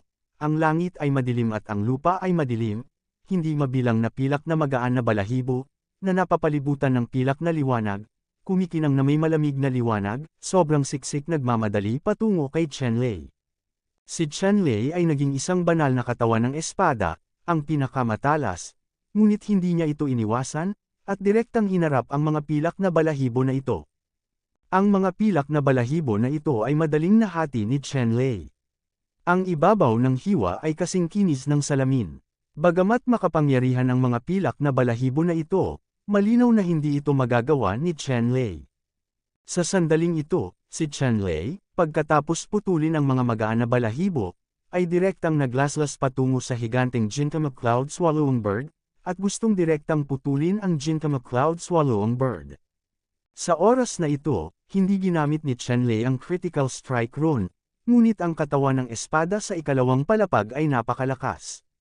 Papalapit pa lamang sa Gintama Cloud Swallowing Bird, ang walang katapusang sword aura ay nagparamdam sa Gintama Cloud Swallowing Bird na mabangis. Ang sakit ay parang hiniwa ni Chen Lei sa kalahati. Ang Silver Soul Cloud Swallowing Bird ay biglang nagpaputok ng malaking halaga ng silver light at huminto kay Chen Lei. Sina Chen Lei at Gintama Cloud Swallowing Bird ay magkasamang lumaban, at sa isang iglap, lumaban sila ng higit sa 10 round, anuman ang resulta. Sa eksenang ito, matapos makita ng mga banditang Gintama sa ibaba, lahat sila ay natigilan, halos hindi makapaniwala sa lahat ng nasa harapan nila. Alam mo, ito ang kanilang sariling pinuno. Hindi niya kayang talunin si Chen Lei, kaya gumuhit lang siya. Medyo nagulat din si Chen Lei. Ang Gintama na ito, cultivation, ay tunay na umabot sa rurok ng mas mababang antas ng ika-6 na palapag ng Emperor Wu, at isang hakbang na lang ang layo mula sa pagpasok sa gitnang antas ng ika-6 na palapag ng Emperor Wu.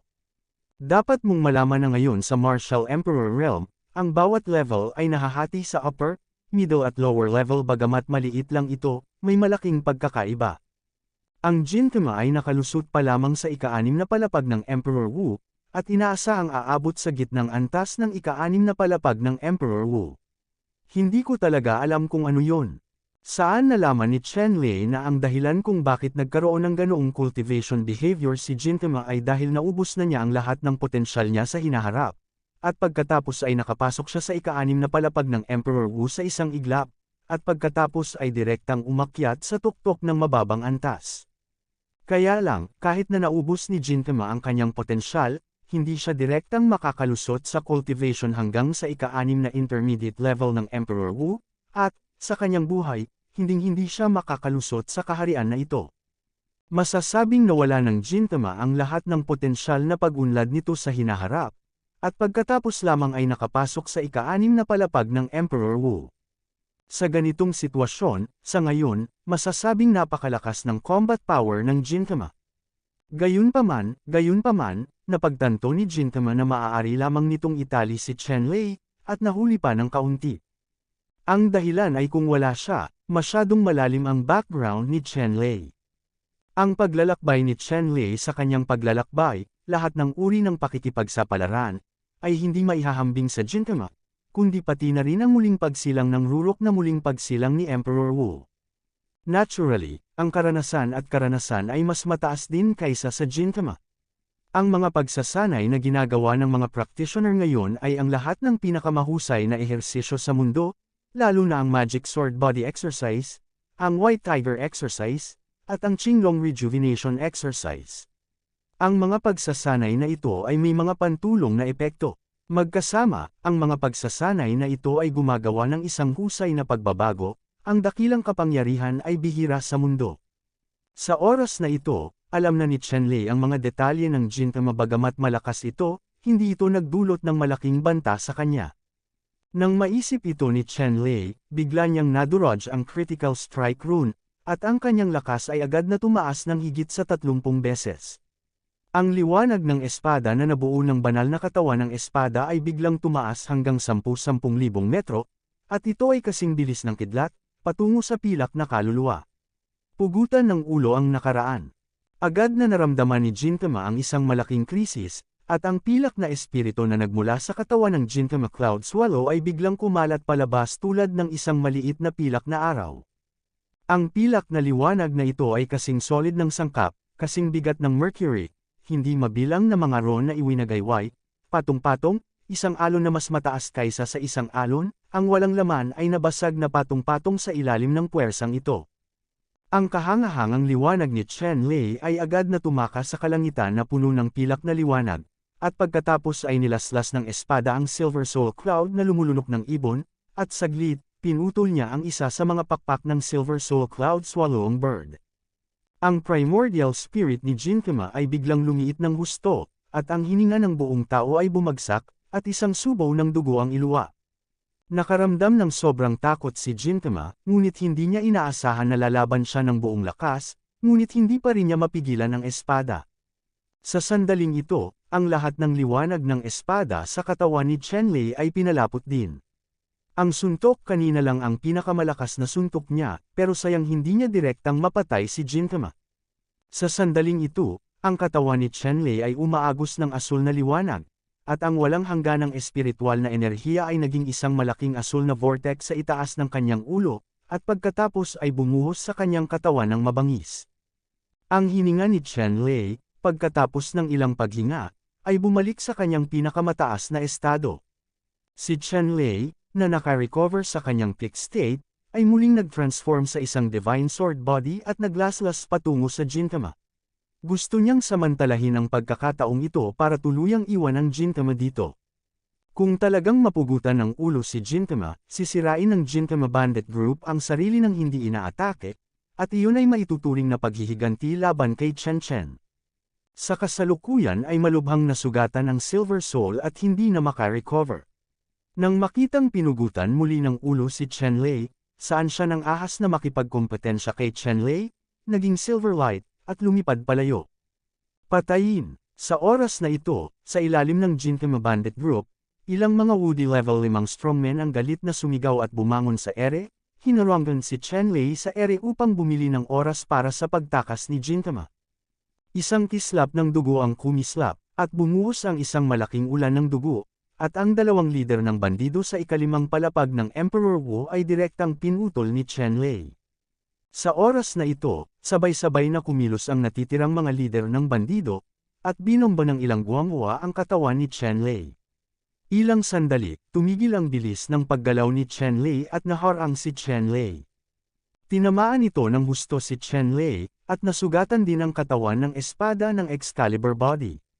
Sa pagkuha ng pagkakataong ito, nakatakas si Gintama ng walang bakas.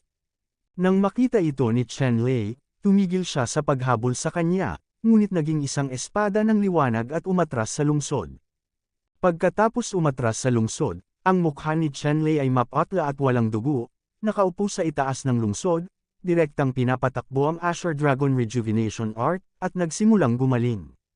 Ngayon lang, nasugatan niya si Silver Soul at napatay ang dalawang pinuno ng Woody 5th level. Inubos din nito ang kanyang lakas at malubhang nasugatan.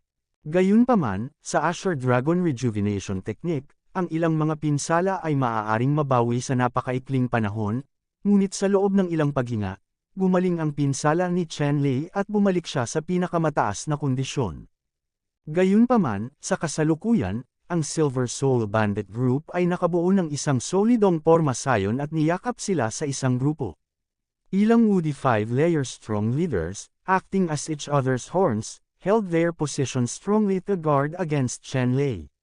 Sa oras na ito, kung si Chen Lei ay nagmamadaling pumatay, tiyak na aatakihin siya ng lahat ng Gintama bandits. Bagamat malakas si Chen Lei, hinding-hindi siya makakalaban ng lahat ng bandido ng Gintama Bandit Group. Alam ni Chen Lei na sa ngayon, nawalan siya ng pinakamagandang pagkakataon para patayin ang pinuno ng Gintama Bandit Group. Gayunpaman, hindi po nanghinaan ng loob si Chen Lei. Sa pagkakataong ito ay malubhang nasugatan si Gintama. Sa maikling panahon man lang ay hindi makarecover agad ang Gintama. Ito ay sapat na. Ang sumunod niyang gawin ay kung paano palibutan ang mga bandidong ito. Sa sandaling ito, ang mga bandidong ito sa labas ng lungsod ay pawang nagpapanik at ang kanilang kalooban ay kumukupas. Nasaksihan nilang lahat ang pagkatalo at pagtakas ni Gintama. Si Gintama ang pinuno nila at nagkaroon ng mito ng pagiging invincibility, ngunit ngayon ay tinatalo na sila ng nakababatang henerasyon. Talagang napakalaki ng epekto ng mga bandidong ito. Sa ganitong mga kalagayan, kung hindi dahil sa 5 antas na pinunong si Emperor Wu na ipagtanggol ito, natatakot ako na ang mga bandidong ito ay bumagsak. Ngayon, kahit na halos hindi na ito napanatili, kung gaano karaming kapangyarihang panlaban ang natitira sa buong pangkat ng bandido ay isang hindi kilalang numero, at maging ang pinuno ng ikalimang palapag ng dakilang Woody ay hindi masyadong optimistiko. Gayunpaman, kung walang utos mula sa amo ni Gintama, ang mga bandidong ito ay hindi maglalakas loob na bawiin ang kanilang mga tropa ng personal, kung hindi, sila ay tiyak na mapaparusahan ng malupit. Sa oras na ito, hindi nakikita ang mga bakas ni Gintama, at ang mga bandidong ito ay hindi nang ahas na bawiin ang kanilang mga tropa ng personal, kaya kailangan nilang palibutan ang sub-city na ito nang hindi umaatake. Nang makita ni Chen Lei ang mga bandidong ito na pinalilibutan ngunit hindi umaatake, alam niya kung ano ang kanilang ipinaglalaban. Gayunpaman, paano gagawin ni Chen Lei ang mga taong ito na napaka-relaxed? Agad niyang inorganisa ang mga master sa Yunhuang City at nagsimulang patuloy na atakehin at haras ang mga bandido sa labas ng lungsod. Kung magkakaroon ng pagkakataon, kakagat siya ng husto. Kung walang pagkakataon, hindi niya mapapatawad ang mga bandidong ito. Nawala kami. Sumunod, sina Chen Lei, Xiongda, Jintung, Lin Changwei, at hindi mabilang na makapangyarihang mga lalaki na nag-recruit ay biglang kumilos, na nagdulot ng matinding casualty sa mga bandido ng mga bandidong ito. Ang 5 antas na pinuno ng 5 pangunahing martial arts ng Bandit Clan, na nahaharap sa ganoong sitwasyon, ay agad na napagod. Ang mga tactical na taktika ni Chen Lei ay talagang masyadong mapanganib, at nahirapan silang harapin ito. Sa kanyang nakaraang buhay, si Chen Lei ay gumugol ng higit sa 100 taon sa larangan ng digmaan ng mga dayuhang lahi. Ang malupit na sitwasyong kinaharap niya ay mas matindi kaysa ngayon. Paano mararanasan ng mga banditang ito ang karanasan sa labanan at ang sensitibong ugnayan ng larangan ng digmaan? Mapanlikha. Sa oras na ito, si Chenlei ay nakaharap sa mga bandido sa mga kinubkob na lungsod na ito. Parang naglalaro. Ang mga bandidong ito ay parang mga langaw na walang ulo, na hindi mahanap ang hilaga, timog, silangan, at hilagang kanluran. Sa ilalim ng gayong mga kalagayan, ang pinuno ng ikalimang palapag na si Emperor Wu ay hindi na-control ang sitwasyon, at isang malaking bilang ng mga bandido ang nagsimulang tumakas. Ang sitwasyong ito ay kasing aga pa ng inaasahan ni Chenlei. Ang mga tumatakas na bandido, kahit sa kalahati, ay inayos ni Chenlei para harangin at patayin sila. Sila ay pinugutan ng ulo o dinala bilang mga bilanggo. Makalipas ang ilang araw, ang grupong Silver Soul Bandit na binubuo ng 5 hanggang 600,000 tropa, sa hindi inaasahang pagkakataon ay wala pang 300,000 bandido ang natira, at ang iba ay tumakas lahat. Gayunpaman, ang lahat ng tumakas ay ang mga gilid ng Gintama Bandit Group, na itinuturing na isang maruming pulutong, at ang natitirang higit sa 300,000 bandido ay ang elite ng Gintama Bandit Group. Kaya lang, ang mahigit 300,000 bandidong ito ay nataranta rin sa oras na ito, at lumilipad ang kanilang espiritong militar. Maging ang pinuno ng ikalimang palapag ng dakilang Woody ay hindi alam kung ano ang gagawin. Dapat mong malaman na ang lakas ni Chenlei ay madaling pumatay sa kanila, kaya't ang mga malalaking boss na ito ay hindi maglakas loob na magkusa sa pag-atake, at iligtas lamang nila ang kanilang mga buhay kung sila ay bumubuo ng isang grupo. Sa pagharap sa mga taktika ng panliligalig ni Chenlei, maaari lamang silang magdepensa ng pasibo at hindi ng ahas na lumaban. Kung mas maraming kaso, mas iba-iba ang mga paraan ng pag-atake ni Chenlei, at mas malala ang mga ito.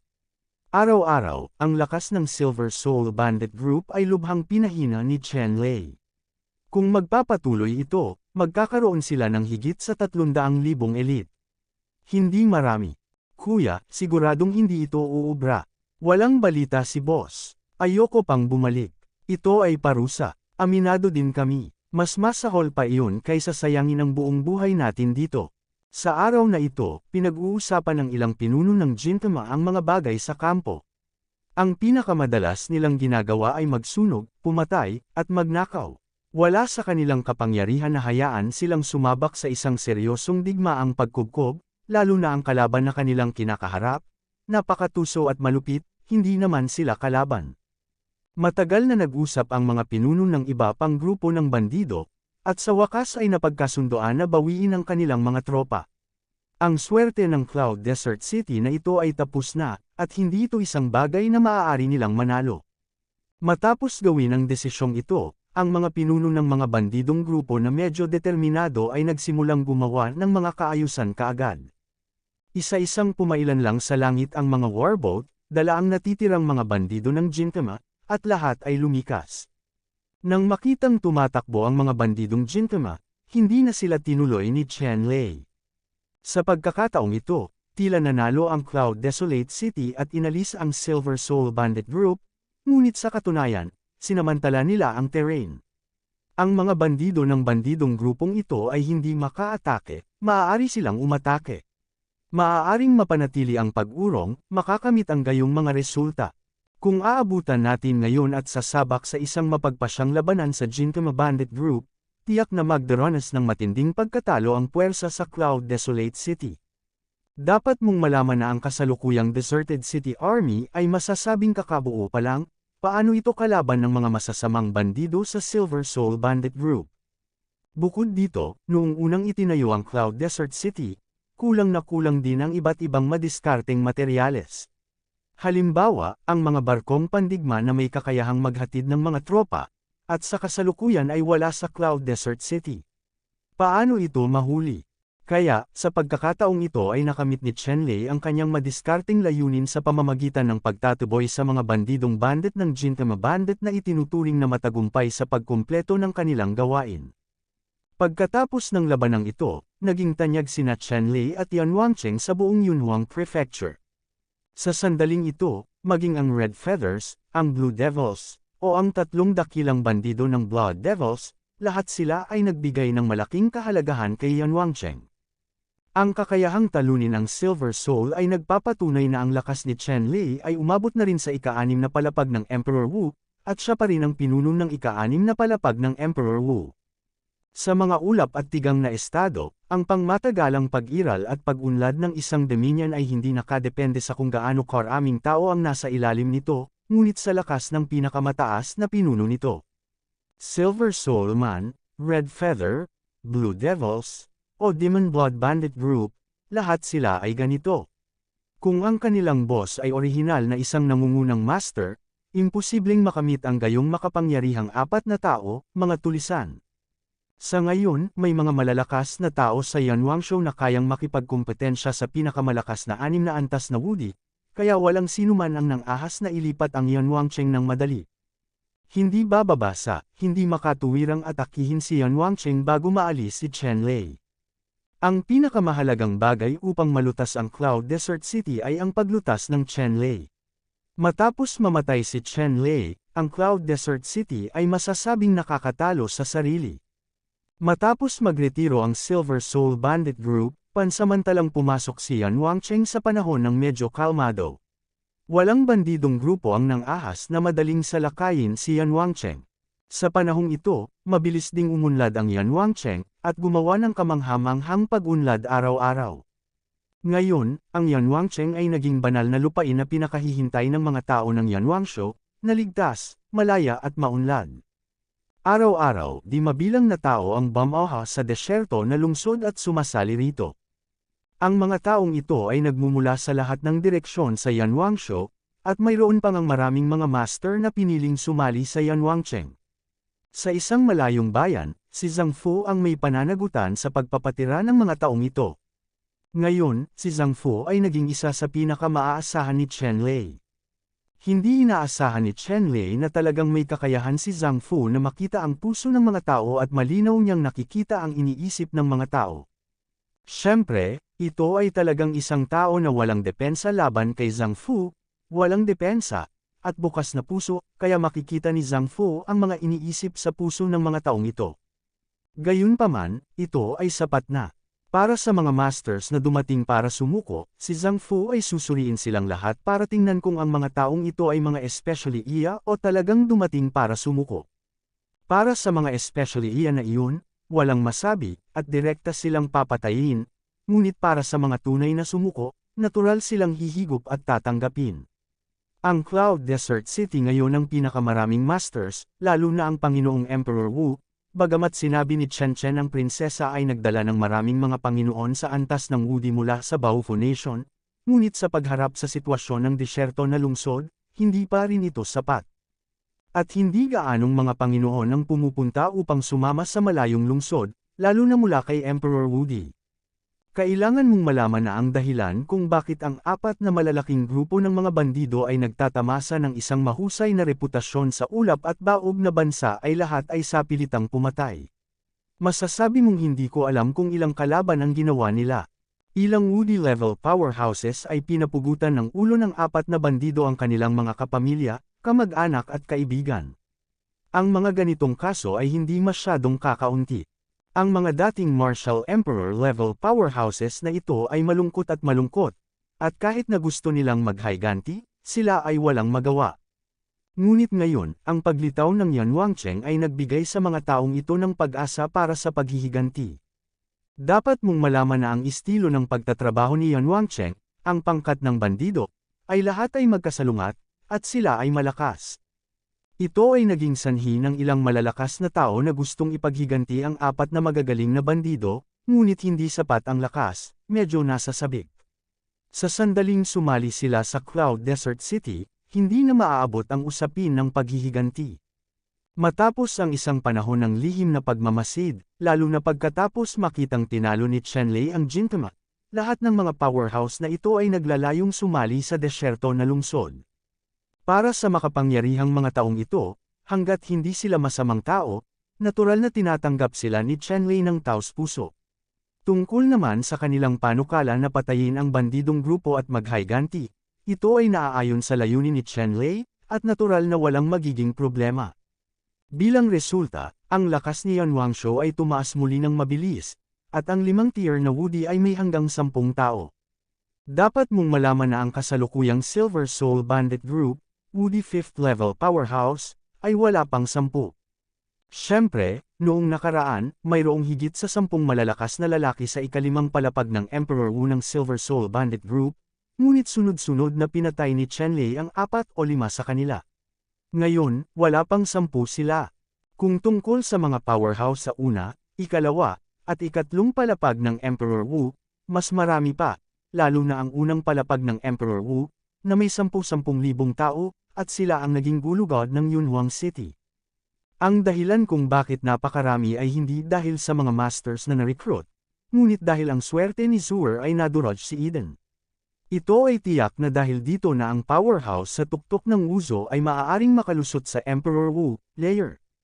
Bagaman mayroong maraming mga powerhouse sa antas ng Woody, hindi sila tulad ng repolyo ng Chino, ngunit ang base ng Wuzo Peak Powerhouse ay napakalaking bilang, at kasama ang swerte ni Pu Orden, ito ay talagang matagumpay, master sa unang palapag ng Emperor Wu. Kaya lang, sa Yunhuang City ngayon, walang malakas na tao sa ika-6 na palapag ng Emperor Wu, lalo pa ang isang malakas na tao sa ika-7 palapag ng Emperor Wu. Kung talagang may malakas na tao sa ika-7 palapag ng Emperor Wu, kung gayon, madaling makokontrol ng Yunhuang City ang buong estado ng Yunhuang nang walang mga kamay ng ibang tao, at maging ang lahat ng mga bansa sa loob ng radius na 100 milyong li ay kailangang gawin ito mangibabaw, ito ang kapangyarihan ng 7 antas ng kuryente ng Woody. Sa pagdaragdag ng mga makapangyarihang manlalarong ito, maipapakita ni Yan Wangcheng ang lakas nito at umunlad ng buong lakas. Sa oras na ito, pinamunuan ng Martial Emperor level powerhouse na ito ang Yunhuang Iron Cavalry at nagpapatrolya sa nakapilming ruta araw-araw. Nawala ang mga bandido sa lugar na sakop ng Yunhuang Iron Cavalry. Sa katunayan, binuksan ni Chenlei ang ruta ng kalakalan sa pagitan ng Yunhuang City at Yunzhou. Ang pagbubukas ng rutang pangkalakalan na ito ay nagpaunlad ng Yunhuang City. Lahat ng uri ng espesyal na mineral sa Yunhuang City ay dumadaan sa daanan na ito. Ang komersyal na kalsada ay dinala sa Yunzhou, at hindi mabilang na mga espesyal na produkto ng elixir sa Yunzhou ang dinala sa Yanwangcheng, at pagkatapos ay mula Yanwangcheng hanggang sa buong Yanwangshu. Isa lamang itong kalamangan, ang pang-araw-araw na kita ay isang astronomical figure. Ang gayong malaking kita ay natural na pumukaw sa paninibugho ng hindi mabilang na mga bandido. Kaya lang, ang mga bandidong ito, bagamat inggit, ay hindi dapat makisali sa ganoong uri ng negosyo.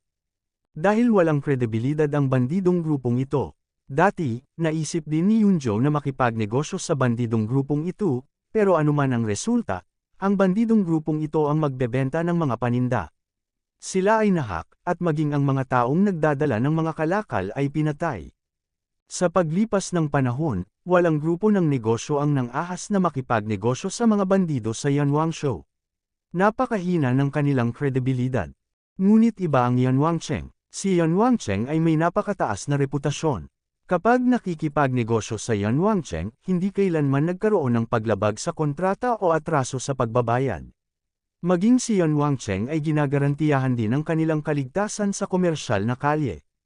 Ang kredibilidad, at kita ng libo-libo o daan-daang beses, ay natural na nakakaakit ng maraming komersyal na kumpanya upang makipagtulungan sa Yanwangcheng. Ngayon, ang pag-unlad ng Yunhuang City ay nasa tamang landas, at ibinigay ni Chenlei ang lahat ng mga gawain sa lungsod kay Prinsesa Chenchen upang pamahalaan. At si Prinsesa Chenchen ay may napakataas na talento sa pamamahala sa mga gawain ng gobyerno, na masasabing praktikal at madaling gamitin. At inilagay ni Chenlei ang lahat ng kanyang lakas sa paglilinang, dahil alam niya na tanging ang pinakamataas na kapangyarihang militar ang pinakapangunahing garantiya para sa kaunlaran at pag-unlad ng Yanwangcheng. Kung hindi, Yanwangcheng ay magiging maunlad at masagana, ito ay isang kastilyo lamang sa himpapawid, na gumagawa ng mga damit na pangkasal para sa iba. Para naman kay Jintong, wala man lang siyang pakialam sa mga bagay sa Yunhuang City. Ang lahat ng kanyang iniisip ay tungkol sa pagsasanay sa paglilinang. Si Yanwangcheng ay patay o buhay, ito man ay buhay o patay, sa mga mata ni Jintong, ito ay walang kahulugan. Dahil si Jintong ay ipinanganak na masyadong pambihira, bilang isang miyembro ng Golden Clan, at dapat manatiling isang maharlika sa Golden Clan. Ang gintong tribo ay mas malakas kaysa sa lahi ng tao. Anumang maliit na tribo ay libu-libong beses na mas malakas kaysa sa kasalukuyang Yunhuang City.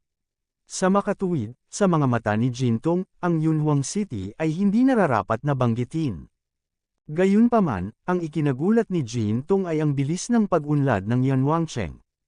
Nasaksihan niya ang pag-unlad ng Yanwangcheng mula sa zero, mula mahina hanggang malakas. Ang ganitong uri ng bilis ng pag-unlad ay tumatagal lamang ng isang taon. Kung makalipas ang 10, 20, o 100 taon, magiging napakalakas ni Yanwangcheng na kahit si Jintong ay hindi maisip. Ito ang walang limitasyong potensyal na pag-unlad na ikinagulat ni Jintong. At si Lin Changwei, sa sandaling ito, ay naramdaman din na ang paglilinang ay umuunlad at umuulong din, sinusubukang makapasok sa ika-6 na palapag ng Emperor Wu. Si Xiongda, ay ginamit din ang kanyang pangunahing enerhiya sa paglilinang, iniisip na balang araw, maaari siyang mag-transform bilang isang banal na oso. Sa kasalukuyan, ang bilis ng pag-unlad ng Yunhuang City ay nagpang-inig sa lahat ng bandidong grupo sa Yunhuang State, ngunit sila ay walang magawa. Masasabing kung saan matatagpuan ang Yunhuang City at Yunhuang Iron Cavalry, lahat ng mga bandidong grupo sa Yunhuang Country ay natakot ang mga bandidong grupo, lahat ay nakarinig ng hangin at tumakas, at hindi nang ahas na salubungin sila, kung hindi, ang buong hukbo ay gagawin, mapupuksa. Ang 4 na bandido, na nahaharap sa mabilis na pag-unlad ng Cloud Desolate City, ay hindi na rin makaimik. Sa pagkakataong ito, ang mga pinuno ng 4 na grupo ng mga bandido ay bihirang magsama-sama upang pag-usapan ang mga kontra-hakbang. Jinkima, Red Feather, Blue Devils, at Demon Blood ang mga pinuno ng 4 na bandido. Hindi akalain ng mga pinuno ng mga bandang ito na balang araw, magkakasama silang 4 at mag-uusap. Tunay na pambihirang swerte. Sa kasalukuyan, hindi pa rin ganap na nakaka-recover si Jinkima mula sa kanyang mga pinsala, ngunit nabawi na niya ang halos lahat ng kanyang kapangyarihan sa pakikipaglaban. At si Hongyu, ay isang misteryosong babae, nakasuot ng Snow White costume, nakasuot ng dark red robe, napakaganda ng kanyang figure, puno rin ng tukso ang kanyang boses, ngunit ang kanyang mukha ay natatakpan ng isang layer ng puting gasa. Ito ang puting gasa na nakatikip sa mukha ay kumikislap na may aura, na hindi lamang maaaring hadlangan ang mga mata, ngunit hinaharangan din ang banal na kamalayan, na ginagawang imposibleng pigilan ang kaunti.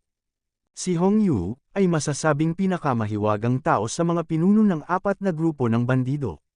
Walang nakakita sa kanyang tunay na mukha, at walang nakakaalam ng kanyang pinagmulan at pinagmulan. Gayunpaman, sa katawan ng isang babae, ang bandidong grupong Hongyu, ang grupong ito ay nabuo sa isang nangungunang 10 pangkat ng bandido, na nagpapakita ng mga pambihirang katangian ni Hanggayo. Ang Blue Devil ay isang higanting lalaki na may asul na balat sa buong katawan. Ang taas nito ay umaabot ng 3 metro. Ang kanyang mga kalamnan ay parang dragon na may sungay, at ang kanyang mga mata ay bamuka at nakapikit, na naglalabas ng matinding liwanag.